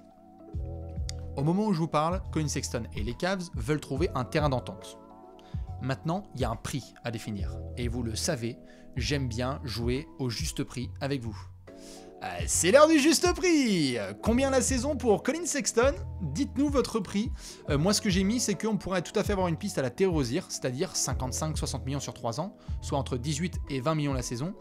Combien vous mettez? Je vous rappelle qu'il faut se baser sur les autres joueurs du même registre. Jordan Clarkson, no disrespect, 15 millions la saison, 13 millions la saison, mais c'était monté jusqu'à 15. Qu'est-ce qu'on a eu d'autre un petit peu dans le registre de Collin Sexton? Qu'est-ce qu'on a comme barrière dans le registre de Collin Sexton? 20 points, ne défend pas, hyper énergique et adore mettre la sauce aux Nets. Je vois qu'il y en a qui mettent 20 la saison, plafond. 20 pas plus. Nous sommes d'accord. Allez. 80 sur 4. 60 sur 3. 60. 60 sur 3. On va partir sur 60. Vous êtes plutôt 20, mais c'est cher. Voilà. Je pense qu'au-delà de 20, ça ferait très très mal. Dans tous les cas, la rumeur, c'est la suivante. On a ce besoin de continuer l'aventure. Difficile de voir Garland et Sexton ensemble sur le terrain. On pourrait peut-être avoir un Sexton qui se régale en sortie de banc. Maintenant, de quoi a envie Collin Sexton? Parce que Collin Sexton et son camp, si ça se trouve dans leur tête, ils se disent « Les gars, moi je suis un titulaire en NBA, il y a 1 an et demi, on tournait à 25 points de moyenne avec 4 passes. Les Knicks me proposent un pont d'or et des grosses responsabilités. Les Pistons veulent que je sois le bras droit de Kate Cunningham. Washington, ils veulent faire un avenir Bradley Beal, Collin Sexton. Et les Pacers, pareil. Alors je sais que ces phrases, elles font mal aux oreilles, mais attention, si ça se trouve, les Cavs, ils vont mettre sur la table un petit 17-20 millions la saison. Et Collin Sexton, il va dire non. Moi les gars, je vaux beaucoup plus. Et auquel cas, ce sera difficile pour les Cavs de tout matcher. Et ils seront très contents de voir en réalité que sans Collin Sexton, ils ont fait le play-in tournament et qu'ils étaient à quelques blessures d'être dans le top 6 de la conférence Est. Donc, à voir aussi la réalité pour Collin Sexton. Dans tous les cas, il y a des équipes qui seront sur son profil. Knicks, Pistons, Wizards et Pacers. J'ai envie de vous dire maintenant, en plus du jeu du juste prix, quel maillot portera Collin Sexton à la reprise? Est-ce que ce sera celui des Cavs ou je vous remets les équipes? Est-ce que ce sera Knicks, Pistons, Wizards, Pacers ou une autre? Les Spurs, on me dit. Pourquoi pas? Les Knicks, ça a été la rumeur, notamment lors de la dernière trade deadline. Ça a été la rumeur, notamment en septembre dernier. Pourquoi pas? Il portera un maillot de bain, formidable. Les Lakers, un peu compliqué. Les Cavs, je pense qu'ils vont trouver un terrain d'entente. Allez, j'y crois. Merci à ceux qui mettent des subs. Je vous fais des gros bisous. Et vous remercie évidemment pour votre soutien. On va rester sur les Cavs. Allez, faites un effort, bordel. Fais un effort, Colin. Petit contrat, 6e homme. Gros temps de jeu, hein. Mais 6e homme, et tu cartonnes dans une équipe qui va être forte à l'Est. On y va. S'il se retrouve à perdre Colin Sexton contre Peanuts, attention, je rappelle évidemment que c'est le même schéma et manège hein, sur la free agency, concernant Monsieur Colin Sexton notamment, si je ne dis pas de bêtises. Une équipe pourra signer un contrat avec Colin Sexton et les Cavs auront 72 heures pour matcher le contrat. Soit il matche le contrat et à ce moment-là, il reste à Cleveland, soit il ne matche pas et à ce moment-là, il s'en va. A.k.a. Bogdan Bogdanovic chez les Hawks. Nous allons parler des Suns. C'est l'heure. Vous avez été nombreux à le demander. Let's go. Alors, nos amis les Suns, vous le savez, malheureusement pour notre cher Alexinator, ils ne sont pas champions NBA. C'est Stephen Curry et les Warriors. Ils n'ont même pas été en finale de conférence. Ça a été une véritable désillusion en Game 7 à domicile de demi-finale face aux Mavs. Très très dur. Et on a vu beaucoup de dossiers qui sont sortis sur DeAndre Ayton. Comme quoi il y avait un gros mécontentement de la part de Monty Williams et de certains membres du staff de Phoenix. On a vu des punchlines sortir sur le fait qu'il jouait aux jeux vidéo jusqu'à 6h du matin. Et on se pose des grosses questions. DeAndre Ayton, ça fait des mois qu'il demande un contrat quasi max. En fait, on se rapproche davantage d'un dossier à la John Collins à Atlanta. C'est-à-dire, je veux le max, je veux le max, je veux le max. Et en fait, à Phoenix, on est là genre... je suis pas tout à fait sûr de vouloir filer le max. C'est un petit peu compliqué. Du coup, en l'état actuel, c'est-à-dire à 10 jours de la free agency et à quelques jours de la draft, beaucoup de management partent du principe que DeAndre Ayton ne rejouera plus à Phoenix. Je vais y venir, il y a différents types de départs. Il y a une cassure réelle apparemment entre le pivot et son coach, et du côté du pivot, ils s'attendent, lui et son camp, à ce qu'il puisse avoir un contrat max quelque part. Il y a une incertitude sur le fait que les Suns vont matcher. Dans les équipes capables, potentiellement, de se positionner sur DeAndre Ayton, on a les Hawks, je vais y revenir, les Pistons, je vais y revenir, les Raptors, je vais y revenir, les Spurs et les Blazers. On a parlé de Portland qui souhaitait renforcer Damian Lillard. Tu mets un numéro 1 de draft et un pivot qui est capable de faire des grosses séquences offensives et défensives, ça représente un renfort. Les Spurs... pareil, hein, le poste de pivot, on adore Jakob Poeltl, mais ce serait peut-être pas mal d'avoir DeAndre Ayton sous Greg Popovich avec Dejounte Murray. Vous voyez ce qui se passe un peu dans l'entrejambe des fans des Spurs. Maintenant, ça a bataillé très fort. Je vais vous poser la question après concernant DeAndre Ayton, mais j'ai besoin de faire le profil complet. Phoenix, dans quelques jours, on parlait de Colin Sexton à l'instant et du fait qu'il puisse signer où il veut. Ça va être pareil pour DeAndre Ayton. Il ne va pas juste partir contre Peanuts. Il n'existe pas de scénario dans lequel les Suns laissent filer DeAndre Ayton contre rien. Ça n'existe pas. Si ça a lieu, c'est un scandale total. C'est un désastre. Un numéro 1 de draft, avec autant de valeur, certes des critiques, mais autant de potentiel, tu ne le laisses pas partir contre Peanuts. Donc deux options semblent prendre place aujourd'hui. Soit tu fais ce qu'on appelle un sign and trade. On avait vu ça notamment avec Jimmy Butler, du côté de Miami, contre Josh Richardson, par exemple. On en a eu d'autres des comme ça. Kemba Walker à Boston contre Terry Rozier. On en a tous les ans des sign and trade. Ou bien, tu vas avoir un contrat qui va donc être signé par DeAndre Ayton avec une équipe qui a de la place dans son cap pour lui mettre le max, et les Suns pourraient matcher l'offre. Ce qui ne voudrait pas dire que tout va bien et que c'est formidable, ça voudrait donc dire que les Suns garderaient le contrat de DeAndre Ayton et pourraient le transférer un peu plus tard. Mais dans le camp de DeAndre Ayton, il n'est pas question forcément de collectif de UKD-UKIDA, c'est j'ai contribué, on est allé en finale NBA, j'ai pu faire des erreurs, mais je suis un numéro 1 de draft, en ma présence, Phoenix a quasiment jamais été aussi fort, donc je veux mon contrat max. Je suis un pivot qui est capable de défendre sur Jokic, sur Anthony Davis, de faire des erreurs, mais les faits sont là. Est-ce que les Suns pourraient envisager un avenir où tu perds DeAndre Ayton et tu dois te débrouiller avec juste Bismack Biyombo, Javel McGee et des options en puzzle? Pas sûr. C'est pour ça que l'option sign and trade existe. On pourrait tout à fait avoir des pistes de sign and trade avec les Suns. Sign and trade, je rappelle pour ceux donc qui ont du mal au fond de la classe, DeAndre Ayton signe avec une autre franchise, mais au lieu de juste le laisser partir contre Peanuts, la franchise renvoie des pièces en échange, comme ça passe. C'est pour ça que, notamment, il y a des équipes qui pourraient se positionner et réaliser des transferts. Les Hawks, je vais en parler un petit peu plus tard. Grosse pression sur le management, besoin de mieux entourer Trae Young. Il y a une potentielle upgrade avec le fait de mettre DeAndre Ayton par rapport à Clint Capella. On peut en débattre autant qu'on veut, mais à voir. Ça voudrait donc potentiellement dire, avant de parler de John Collins, que tu pourrais avoir un Clint Capella qui est envoyé en échange à Phoenix par exemple. Il pourrait aussi aller gratter du Bogdan Bogdanovic, par exemple, pour que du coup, financièrement, Atlanta s'en sorte avec le numéro 1 et le numéro 5 de la draft 2018, Ayton et Trae Young, dans la même équipe. Les Pistons, je viens d'en parler. Est-ce que Jerami Grant, par exemple, pourrait représenter une piste ? Jerami Grant, il est sous contrat. Est-ce que les Suns rajoutent un Jerami Grant dans l'effectif pendant que DeAndre Ayton pose des écrans pour Cade Cunningham ? C'est un potentiel scénario à surveiller. Les Raptors, je parlais de rumeurs sur OG Anunoby. Attention, je sais que les fans de Toronto vont sortir les Kalachnikov et me tirer dessus. Ne vous inquiétez pas, je vais y aller avec des pincettes.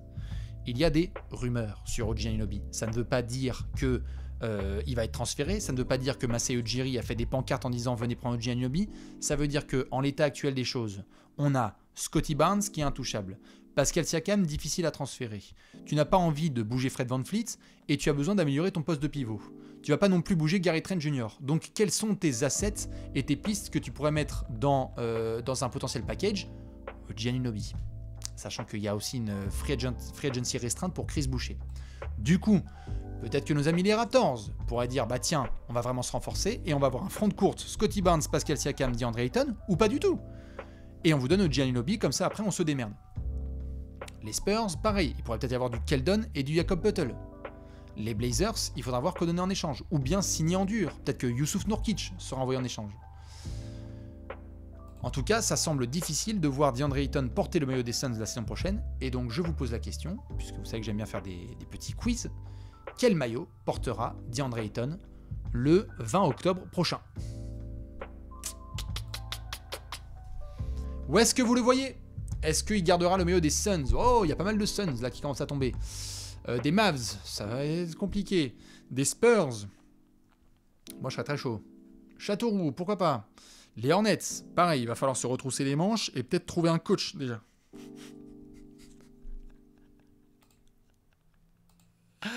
On est content hein, à Charlotte. Hein. C'est qui le coach à Charlotte?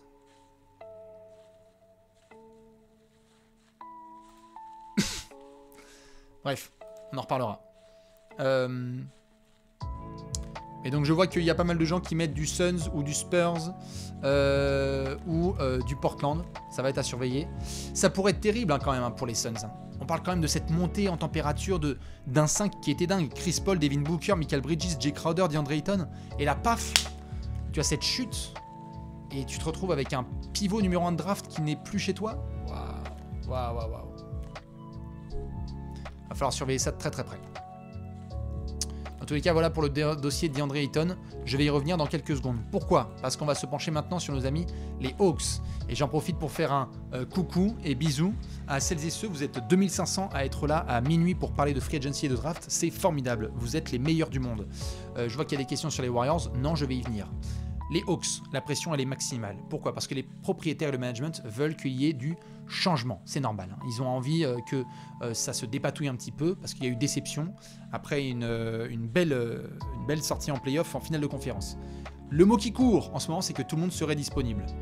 Sauf Trae Young. Il y a deux pistes majeures qui sont mentionnées. C'est 1, Rudy Gobert et 2, DeAndre Ayton. Ça ne veut pas dire que ça va être un des deux, mais ce que je peux juste vous dire, c'est que ça va bouger. Voilà. Et je vois qu'il y a certains qui mentionnent Rudy à Chicago, je vais y revenir sur Rudy à Chicago. Mais donc, à Atlanta, on se pose des questions et on a la possibilité d'avoir très certainement John Collins transféré, mais aussi du Danilo Gallinari et du Clint Capella. À voir, vu que Clint Capella a été prolongé, s'il est conservé à Atlanta. À voir s'il ne pourrait pas y avoir une upgrade.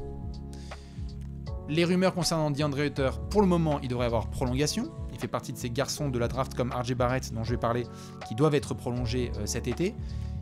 Normalement, les Hawks, qui ont quasiment pas de défense, vont conserver leur meilleur défenseur extérieur. Alors si c'est pas le cas, je me tire une balle en direct. Excusez-moi, pardon, je mange un cintre en direct. Ceci étant dit, s'il y a un joueur All-Star qui devient disponible, là il pourrait être inclus dans un potentiel package, notamment lorsque ça parle de garçons comme Bradley Beal, si ça se passe mal à Washington. Côté Hawks, évidemment, vous vous doutez bien, je me bouffe les doigts et je me demande ce qui va se passer. Trae Young est intouchable. DeAndre Hunter me semble être dans les plans, au moins quelques plans, parce qu'il ne va pas non plus être trop cher à prolonger. Kevin Huerter a été mentionné. Clint Capela a été mentionné. John Collins a été mentionné. On a vu toutes les rumeurs qui ont eu lieu à la dernière trade deadline autour de Ben Simmons, autour de CJ McCollum. Ce ne sont pas des fausses rumeurs. Ce sont vraiment des choses qui ont été confirmées. Il y a eu des tentatives de transfert autour de ces joueurs. C'était réel. Donc maintenant, il y a un antécédent. Et comme j'en parlais là pour DeAndre Ayton, on sait ce qui se passe avec John Collins et les Hawks. Il y a 1 an et demi, il avait demandé un contrat max. Les Hawks n'étaient pas d'accord. Ils lui ont donné 125 millions sur 5 ans. Le camp de John Collins a été mécontent. Ils ont quand même prolongé. Et donc, il a pris son chèque et il pourra potentiellement aller ailleurs. Parce que c'est pas comme s'il était super content de ce qui se passe à Atlanta. Ni dans son utilisation, ni dans son avenir. Ce qui peut être compréhensible, c'est tout un débat. Mais donc, du coup, on pourrait avoir John Collins utilisé en pièce maîtresse d'un potentiel package. Comment mieux entourer Trae Young? Est-ce que, si vous mettez un package avec du John Collins, par exemple, un des packages que j'ai vu passer, et je veux bien votre avis, c'était John Collins, Clint Capela et le pic de cette année contre, je crois que c'était contre Rudy Gobert, Bojan Bogdanovic. Je crois qu'il y avait 2 pics d'Atlanta qui étaient mentionnés là-dessus. Il y a même eu du DeAndre Hunter qui a été proposé.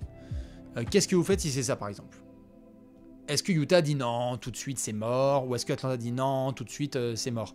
Le Jazz aimerait bien avoir sur les ailes du Patrick Williams, du DeAndre Hunter. Il y a eu plein de rumeurs là-dessus. Mais est-ce qu'on pourrait avoir un trade comme ça? Je sais pas. Utah se fait pigeonner. Et bien pourquoi pas? Les Hawks doivent dire non. Bah, comme vous voyez, pour certains c'est win-win, et pour d'autres, c'est compliqué. Moi je dis que ça signe pas s'il n'y a pas Hunter, on me dit sur le chat. Je comprends. À Utah, on voudra forcément avoir DeAndre Hunter, c'est pour ça que je parlais de potentielle inclusion dans un package si un All-Star, comme Rudy Gobert, devient disponible. Il va falloir surveiller vraiment Atlanta, parce que lorsque vous avez le proprio et le management qui sont alignés sur le fait qu'il doit y avoir des résultats meilleurs, et que Trae Young, qui a été prolongé là, doit être content à Atlanta, c'est pas pour rien. Atlanta et Travis Schlenk cherchent une star depuis des mois. C'est notamment pour ça qu'il pourrait y avoir du grabuge dans les prochains jours ou dans les prochains mois. Du coup, concernant notamment le poste de pivot, on a parlé de DeAndre Ayton et de Rudy Gobert. À Toronto aussi, on se pose des questions. Je vous parlais à l'instant d'une potentielle piste de transfert. Rien de précis. On sait juste qu'à Toronto, ça fait des mois qu'ils essaient de se renforcer au poste 5. On avait eu des rumeurs sur Jakob Poeltl, on a eu des rumeurs sur Miles Turner. On a eu plein de garçons qui ont été mentionnés pour renforcer ce poste, puisqu'il était un petit peu petit. Hein. On l'a vu notamment contre Joel Embiid et contre d'autres intérieurs. Il y a potentiellement Rudy Gobert et DeAndre Ayton qui pourraient s'ajouter à la liste. C'est difficile de faire un potentiel transfert parce qu'on l'a dit et on le répète, t'as pas envie d'inclure Van Fleet, ni Gary Trent Jr., ni Scottie Barnes, ni Pascal Siakam. Donc c'est pas comme si t'allais attirer Rudy Gobert avec Khem Birch, hein, no disrespect. Mais c'est un peu compliqué. Du coup, il faudra voir ce que Toronto va faire, mais confiance à Masai Ujiri, qui pourrait tout à fait nous réserver des surprises à la draft. On le sait, il l'a fait notamment avec Scottie Barnes, et c'est le premier à faire des très très bons transferts lorsqu'il a été question de prendre Kawhi Leonard contre DeMar DeRozan et Monsieur Jakob Poeltl. Voilà. On va enchaîner justement à Utah. Alors je vais me concentrer parce que non seulement ça va être repris à droite et à gauche, mais en plus, sur le wording, il faut être très spécifique. Au moment où on parle, il semble quasi inconcevable qu'il y ait un transfert de Donovan Mitchell. Donovan Mitchell est sous contrat à Utah. Quinn Snyder a été remercié, ou lui-même est parti. Et donc, Donovan Mitchell a laissé fuiter quelques heures, comme vous l'avez vu, après le départ de Quinn Snyder, qu'il ne savait pas à quoi ressemblait l'avenir chez le Jazz. C'est une manière, notamment en termes de communication, de dire « Attention, je suis incertain, j'aimerais bien que les choses se passent comme j'aimerais sur les prochains mois ». Ce qui veut dire notamment qu'il pourrait y avoir une validation du futur coach avec lui, Johnny Bryant, assistant de Tom Thibodeau à Utah, représentant de la même agence, CAA, si je ne dis pas de bêtises, et qui a quelques liens notamment du côté de Utah. Il y a une piste qui fait peut-être peur à des gens, mais Donovan Mitchell pourrait être potentiellement le lead meneur de Utah la saison à venir. Ce n'est pas une certitude, qu'on ne reprenne pas mes termes en disant « Trash Talk, vous avez annoncé que Donovan Mitchell allait être... » Qu'est-ce que c'est ça? Je ne suis pas en train de dire que Donovan Mitchell va être le meneur de la saison prochaine et que quand on va faire les 30 previews en 30 jours, on va dire « À la mène Donovan Mitchell !» Non. Ce que je dis, c'est que c'est une piste.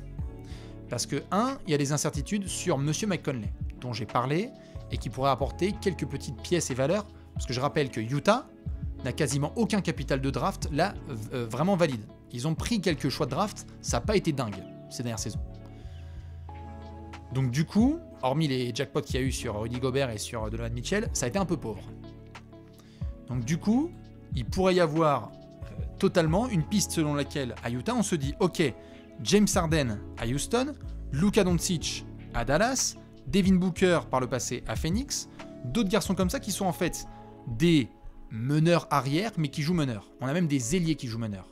Et on pourrait avoir les pleins pouvoirs pour Donovan Mitchell la saison prochaine. C'est-à-dire, pas besoin d'avoir le ballon dans les mains de Mike Conley, pas besoin d'avoir d'autres garçons, donner la plupart du cuir à Donovan Mitchell et laissez-le produire. Est-ce qu'on est pour? Est-ce qu'on est contre? Moi, je vous laisse répondre à ça. Moi, ce que je fais juste, c'est rapporter de potentielles pistes. Si tu es dans cette dynamique-là, ça veut dire que Mike Conley pourrait potentiellement prendre la porte. Il y en a qui sont pour, il y en a qui sont contre.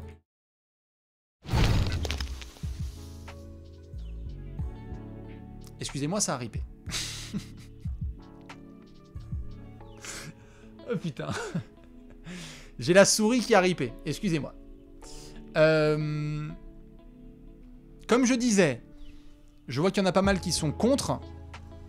Et je peux comprendre. Le joli fail. Mais en même temps, c'est aussi une des tendances des franchises. C'est-à-dire donner les pouvoirs à leur leading scorer. Et voir de quoi il est capable. Peut-être que si tu donnes à Donovan Mitchell les pleins pouvoirs et qu'en fait tu dis ok gros open bar vas-y avec un coach qui lui dit fais pas trop le con, en l'occurrence Johnny Bryant, qui a l'air d'avoir une belle poigne, eh bien ça pourrait faire des merveilles. Ou pas, j'en sais rien. Mais là en tout cas ce qui est sûr c'est qu'à Utah on a atteint le plafond avec la structure actuelle. Avec Conley, avec Rudy, avec Donovan, avec Royce O'Neal, avec Bogdanovic et avec les garçons qui sont autour. J'ai même pas envie de parler des choix qui ont été faits notamment dans les signatures de Free Agency et de Trade Deadline. On se souvient de comment ça s'est passé pour le départ de Joe Ingles, Nickeil Alexander-Walker, c'est comme ça. La signature de Jeff Green l'année dernière, c'est comme ça. John Clarkson, ça avait été bien. La signature de... Qui c'est qu'il y avait eu? De Rudy Gay, qui devait être le 4-5 du turfu, etc. Peanuts. Donc du coup, là, à Utah, il y a toutes les cartes qui sont à redistribuer, potentiellement. Mais s'il y en a une qui, à mon avis, ne bougera pas de sitôt, c'est Donovan Mitchell. Pourquoi? Parce que Utah n'a pas envie de se séparer de lui. Danny Ainge ne voit pas comment est-ce qu'il pourrait récupérer là, de sitôt, un arrière et un scoreur aussi fort. Et donc, ça va totalement dans le sens de Donovan Mitchell, qui pourrait dicter les choses dans les mois à venir. Comme j'en avais déjà parlé dans un Alley Café qui suivait le départ de Quinn Snyder, je rappelle aussi que logiquement, si les choses ne se passent pas comme Donovan Mitchell en a envie, ne soyez pas étonnés s'il demande son transfert. Ce sera ça son leverage. J'aimerais être par exemple meneur ou avoir le plus de ballons et avoir juste un mec qui remonte la balle à côté de moi, basta, et bien peut-être que Utah va dire très très bien Donovan, allons-y. Et on peut être d'accord et pas d'accord, dans tous les cas ça représente une vraie piste. Maintenant, concernant Utah, et je vais parler au plus global, notamment en ce qui concerne Monsieur Rudy Gobert. Parce que là, je sais que ça va être repris de « Ah putain, Bastien, il en a parlé sur Trash Talk, etc. » Petite lampée. Au moment actuel, il y a une incertitude, comme j'ai dit, qui est réelle chez le Jazz. Rien n'est acté. Je sais qu'il y a eu des rumeurs, notamment sur Rudy Gobert à Chicago. En ce moment, il y a des rumeurs sur Rudy Gobert tout court, parce que je vous ai dit ce qui se passe là, notamment concernant Donovan Mitchell.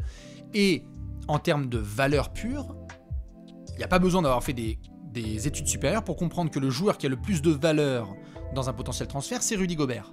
C'est pas Royce O'Neal, c'est pas Mike Conley, c'est pas Bogdanovic, c'est pas Nickeil Alexander-Walker, c'est pas Eric Paschall, c'est pas Hassan Whiteside, c'est Rudy Gobert. C'est comme ça. Il va avoir bientôt 30 ans, il est multiple défenseur de l'année, il fait saliver certains entraîneurs parce que ça peut totalement changer ta physionomie défensive pour des saisons régulières et des playoffs à venir. Donc, c'est pour ça qu'il y a ces pistes. Maintenant, entre avoir des pistes et quelque chose qui devient crédible, on en est loin. Notamment lorsqu'il y a eu des rumeurs sur les Bulls, je préfère le dire. Honnêtement, la possibilité que les Bulls disent là, ok c'est parti, on va vous mettre du Patrick Williams, du Vucevic, du Pick, etc. Peut-être que Karnisovas va nous surprendre dans les prochains jours et il va dire on fait tout péter, notre fenêtre de tir, elle est maintenant pour remporter un titre et on va faire une défense avec Caruso, Patrick Williams, Ayo Dosunmu, les DeRozan et Lavine sur les côtés, Lonzo Ball et Rudy Gobert derrière, ce qui serait incroyable, on va pas se mentir, parce que Rudy, tu lui mets Lonzo Ball et Caruso sur la ligne extérieure, la défense de Chicago, c'est un putain de cadenas vivant. Mais avant d'en arriver là, watch out. Il faudrait déjà qu'une offre réelle tombe sur le bureau de Danny Ainge et des décisionnaires de Utah, sachant qu'il y a des mouvements à Utah en ce moment au niveau du management, on les a vus récemment. Du coup, je pense qu'il faut y aller de manière patiente avec le dossier Rudy Gobert, dont beaucoup sur l'Hexagone vont vouloir discuter prochainement. Je le répète, c'est celui qui possède le plus de valeur sur le marché. Mais c'est pas non plus si facile que ça à transférer. Et il existe totalement un scénario dans lequel, sans aucune pression contractuelle, le Jazz repart avec le même effectif. Je sais que ça peut sembler bizarre pour certains, mais si ça se trouve, l'idée c'est d'avoir un coach qui fait la différence, en l'occurrence Johnny Bryant ou quelqu'un d'autre, on repart avec les mêmes garçons, on a une nouvelle voie, une nouvelle philosophie de jeu et quelqu'un qui débloque un petit peu le blocage psychologique de ce Jazz, et tu passes un cap. Potentiellement, on a déjà vu ça dans l'histoire de la NBA. Donc il existe aussi un scénario dans lequel il y a toutes ces rumeurs, et en fait Rudy ne bouge pas de l'été. Et Utah dit non, on continue et on y croit. Les bruits en tout cas qui circulent le plus en ce moment, c'est qu'il n'y a pas de rush et qu'il y a le désir de renforcer les ailes.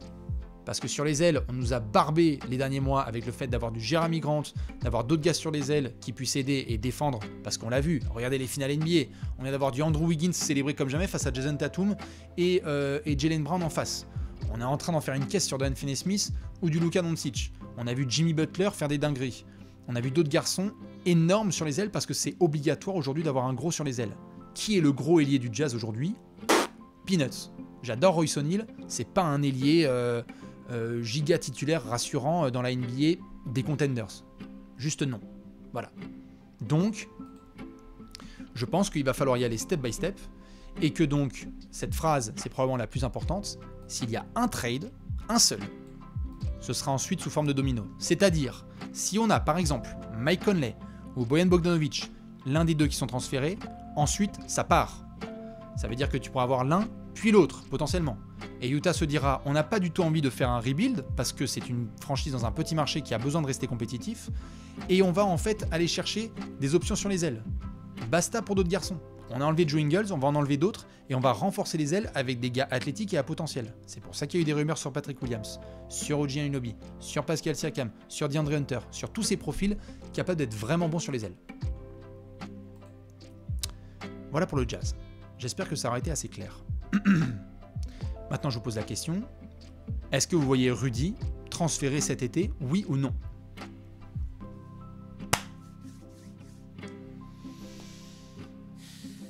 Je sais qu'il y a eu beaucoup de gens qui ont mis des rumeurs à Chicago, à Dallas. Là, en ce moment, il y a des rumeurs un petit peu sur Toronto, sur Atlanta. Moi, j'ai pas de source particulière là, en l'état.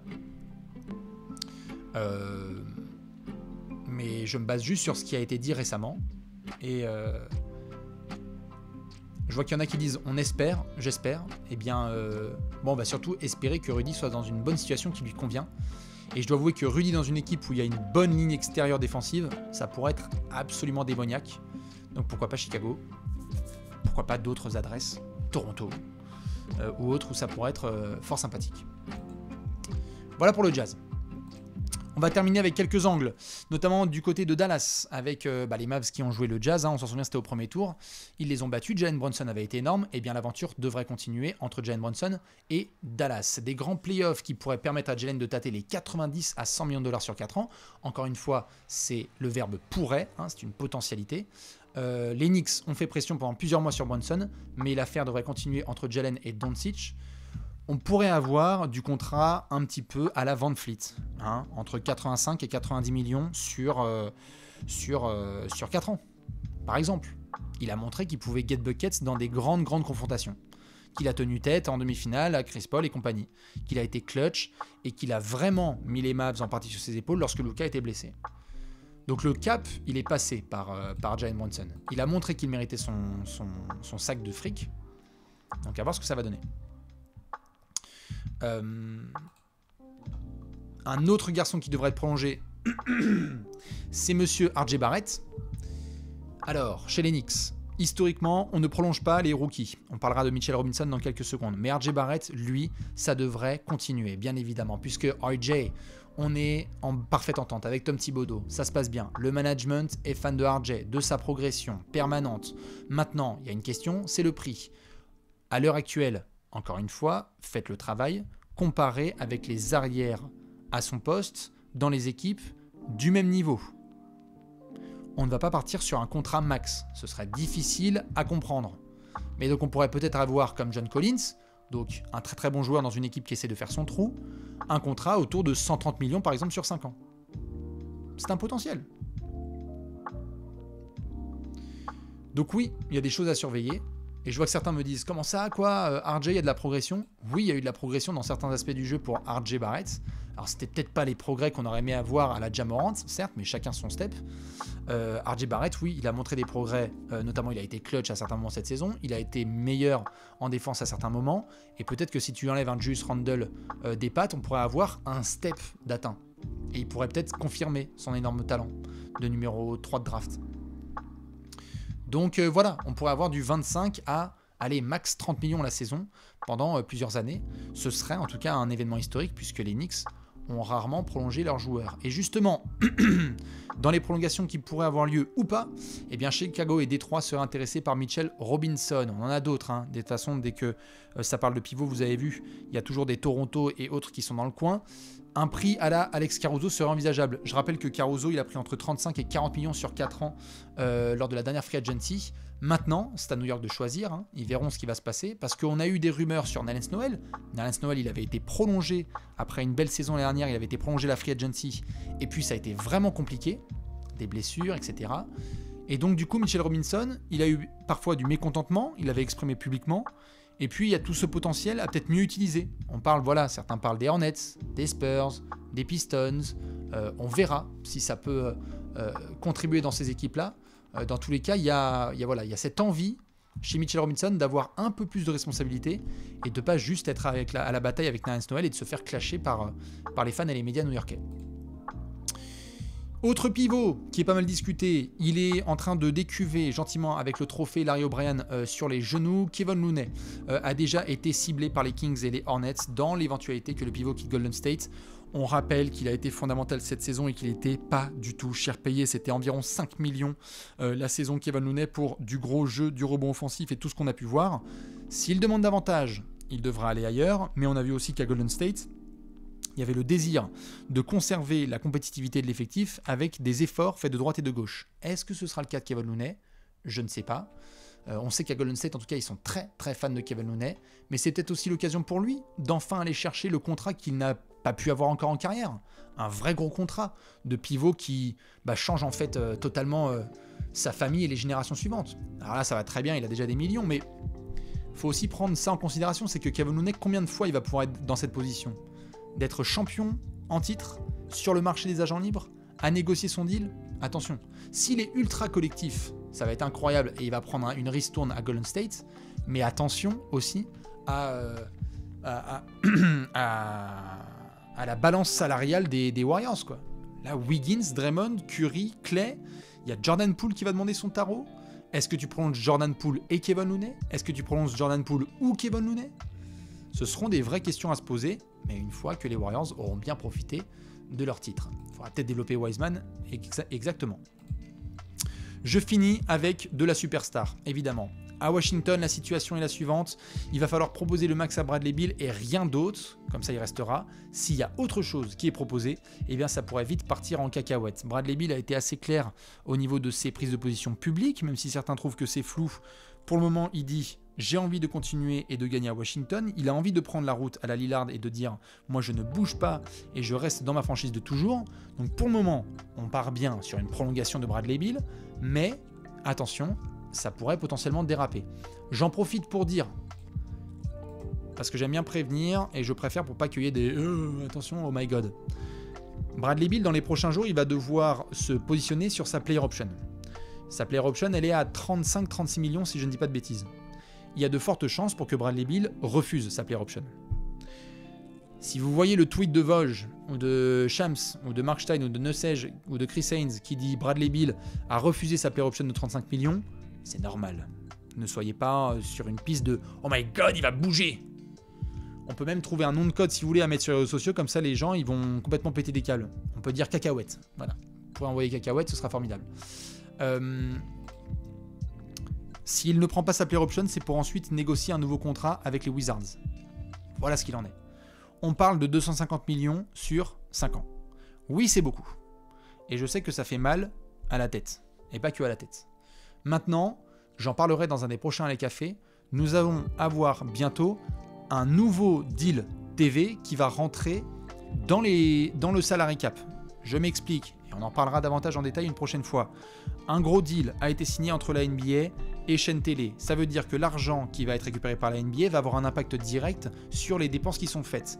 Du coup, aujourd'hui, ça semble incroyable de payer un joueur 250 millions sur 5 ans, mais si ça se trouve dans 3 ans, le contrat de Bradley Beal, il sera OK parce que le salary cap aura augmenté et donc que sa part ne sera pas aussi énorme que d'habitude. Voilà, ça ne veut pas dire que c'est un bête de contrat, je dis juste, anticipons ce qui va se passer dans quelques années. Parce qu'il y en a dans quelques années, par contre, il y aura un nouveau deal télé, et vous vous souvenez que ce qui s'est passé en 2016, on a eu des dingueries. Eh bien, il y aura un été comme ça, peut-être l'été 2025-26, où là, on va avoir une free agency où il y a des équipes qui vont faire « Ah, mais j'ai plus 15 millions maintenant dans mon salary cap !» Eh ben, allez, tiens, Timofey Mozgov, 20 millions la saison. Tiens, viens par là, Eddie House. Allez, 18. Chut. Et là, ça sera peut-être les dingueries qu'on a pu voir l'été 2016, qui avait créé beaucoup de problèmes, hein, on s'en souvient. Voilà, en tout cas, concernant M. Bradley Beal, moi, je pense qu'il va prolonger à Washington. Si c'est pas le cas, oh putain. Là, on fera tout de suite un Les Cafés en urgence. Pareil du côté de Chicago, même s'il y a eu des rumeurs, je pense que Zach LaVine va prolonger gentiment. On ne sait pas encore pour le tarot, mais je pense que l'aventure va continuer entre Zach LaVine, DeMar DeRozan, etc. etc. Faudra juste s'assurer qu'il n'y ait pas trop de rumeurs sur Nikola Vucevic, parce qu'il y en a eu un petit peu, hein, notamment autour de Rudy Gobert. Il y a eu des rumeurs sur Patrick Williams, ça datait déjà de février dernier. Attention, si ça se trouve, c'est du bullshit total, et si ça se trouve, ça va se confirmer. On sait en tout cas que Arturas Karnisovas, à la direction de Chicago, il a envie que les Bulls soient compétitifs. Il a annoncé l'agenda en disant vraiment « j'ai envie qu'on soit très vite parmi les contenders ». Ça m'étonnerait que laisser partir Zach LaVine aille dans ce sens. C'est plutôt le conserver qui serait intelligent. On a quand même parlé de LaVine et DeRozan en potentiel starter du All-Star Game ensemble, dans la même équipe. Du coup, l'idée c'est juste de savoir si Zach LaVine serait content de son rôle, qui serait plutôt celui de second meilleur joueur derrière DeMar DeRozan. Peut-être qu'il va nous montrer quelque chose de totalement différent la saison prochaine. Mais oui, on aura très probablement quand même une prolongation de Zach LaVine. On va pas commencer à se dire des bêtises. Oh, on a 10 jours pour que ça se passe bien. À Karnisovas de faire le travail et de rassurer Zach LaVine. Basta.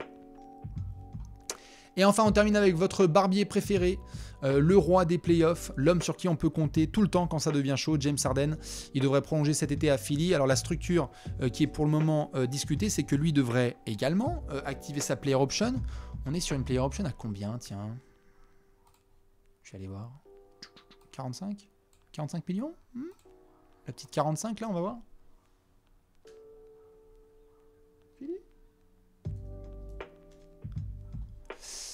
47, ça va. 47 millions, ça va. Ça va. Et donc l'idée avec Harden, ce sera ensuite d'aller prolonger à Philly sur un potentiel contrat de 2 ans. Il faudra voir notamment ce qui pourra avoir lieu à partir du mois d'août. Pourquoi? Parce qu'au niveau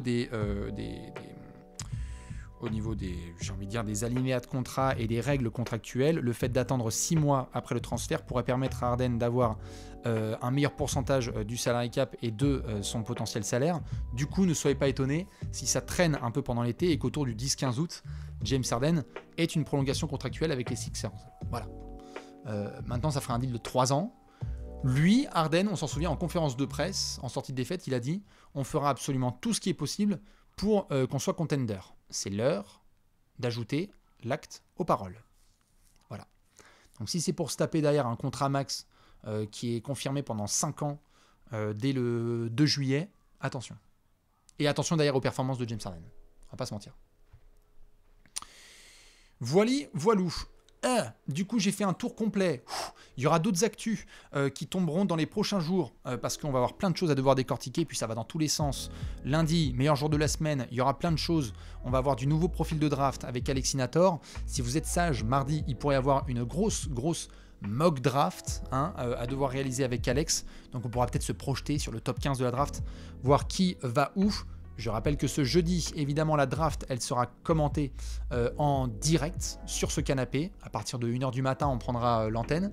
Je vous rappelle évidemment aux demi qui sont là que l'agenda Trash Talk, le nouveau, il est disponible. Vous pouvez foncer dans toutes les librairies et dans les FNAC si vous voulez vous faire plaisir ou juste faire plaisir à Trash Talk, tout simplement. Eh bien, vous pouvez aller le chercher. Voilà, il est disponible, il est merveilleux avec le MVP des finales en couverture. Si ça, c'est pas de la vision totale. Bref, un neveu, un cousin, quelqu'un que vous connaissez qui va faire sa rentrée scolaire l'année prochaine, allez-y. C'est du très gros travail fait par Giovanni et Ben. Voilà, regardez, il y a des doubles pages, c'est absolument exceptionnel. Regardez, je vais vous montrer ça. Avec du Yanis, par exemple, et des jeux à devoir remplir. C'est cool. Avec des pages où tu peux montrer, il y a des quiz et il y a des anniversaires. C'est formidable. Foncez dessus. Ça ferait vraiment plaisir à toute l'équipe. Parce que ça bosse dur dessus. La NBA s'invite à Paris avec Kylian Mbappé et Nicolas Batum. Ouh, voilà. Du coup, sur ce, je vais essayer de répondre à quelques questions là pendant les minutes à venir. Allez-y, balancez-les, je vais regarder dans le chat. Et ensuite, je vais vous laisser parce que ça fait 1h30, mine de rien, là, qu'on est ensemble et qu'on discute de ces petites rumeurs. Est-ce que la mock draft sera en direct? Non. On l'enregistrera et on la mettra sur YouTube. Le sommet est-il surcoté? Oui. Les Seas ont fait quoi cet été? Boston, tu conserves le groupe et tu essaies de voir comment renforcer sur les marges, mais l'effectif, tout va bien. Donc il faut juste conserver l'effectif. Voilà, tu as été en finale NBA, faut pas faire de bêtises. Qu'est-ce que je vois comme autre petite question? Gobert contre Ayton, est-ce que c'est possible? Joueur pour joueur, ça me semble compliqué. Je pense pas. Surtout que si Utah fait ce genre de move, je ne crois pas que ce soit pour avoir DeAndre Ayton en pivot. Je crois que c'est pour se renforcer sur les ailes. Et parce que sinon, il prendrait Vucevic aussi. Hein. C'est pour ça qu'il y a eu des rumeurs. Ce serait pour avoir du Patrick Williams. Donc du coup, il faudrait que Phoenix lâche plus que DeAndre Ayton. C'est-à-dire qu'il lâche quoi? DeAndre Ayton et Cam Johnson. Ça commence à faire cher payer quand même. J'adore Rudy, mais peut-être que ça ferait cher payer. Ce serait à voir. Est-ce qu'il y a des bruits sur Mo Bamba, Wendell Carter? Pour le moment, non. Mais on va suivre ce qui se passe à la draft et on en saura un peu plus sur les décisions d'Orlando à venir. Les Lakers, c'est comment? Eh bien, les Lakers, j'ai une très bonne nouvelle pour toi. Dans quelques jours, Russell Westbrook va activer sa player option à 47 millions et on verra ce qu'ils vont faire. Voilà. Si ça se trouve, il y aura un transfert. Si ça se trouve, non. Et on va surtout attendre l'été de monsieur...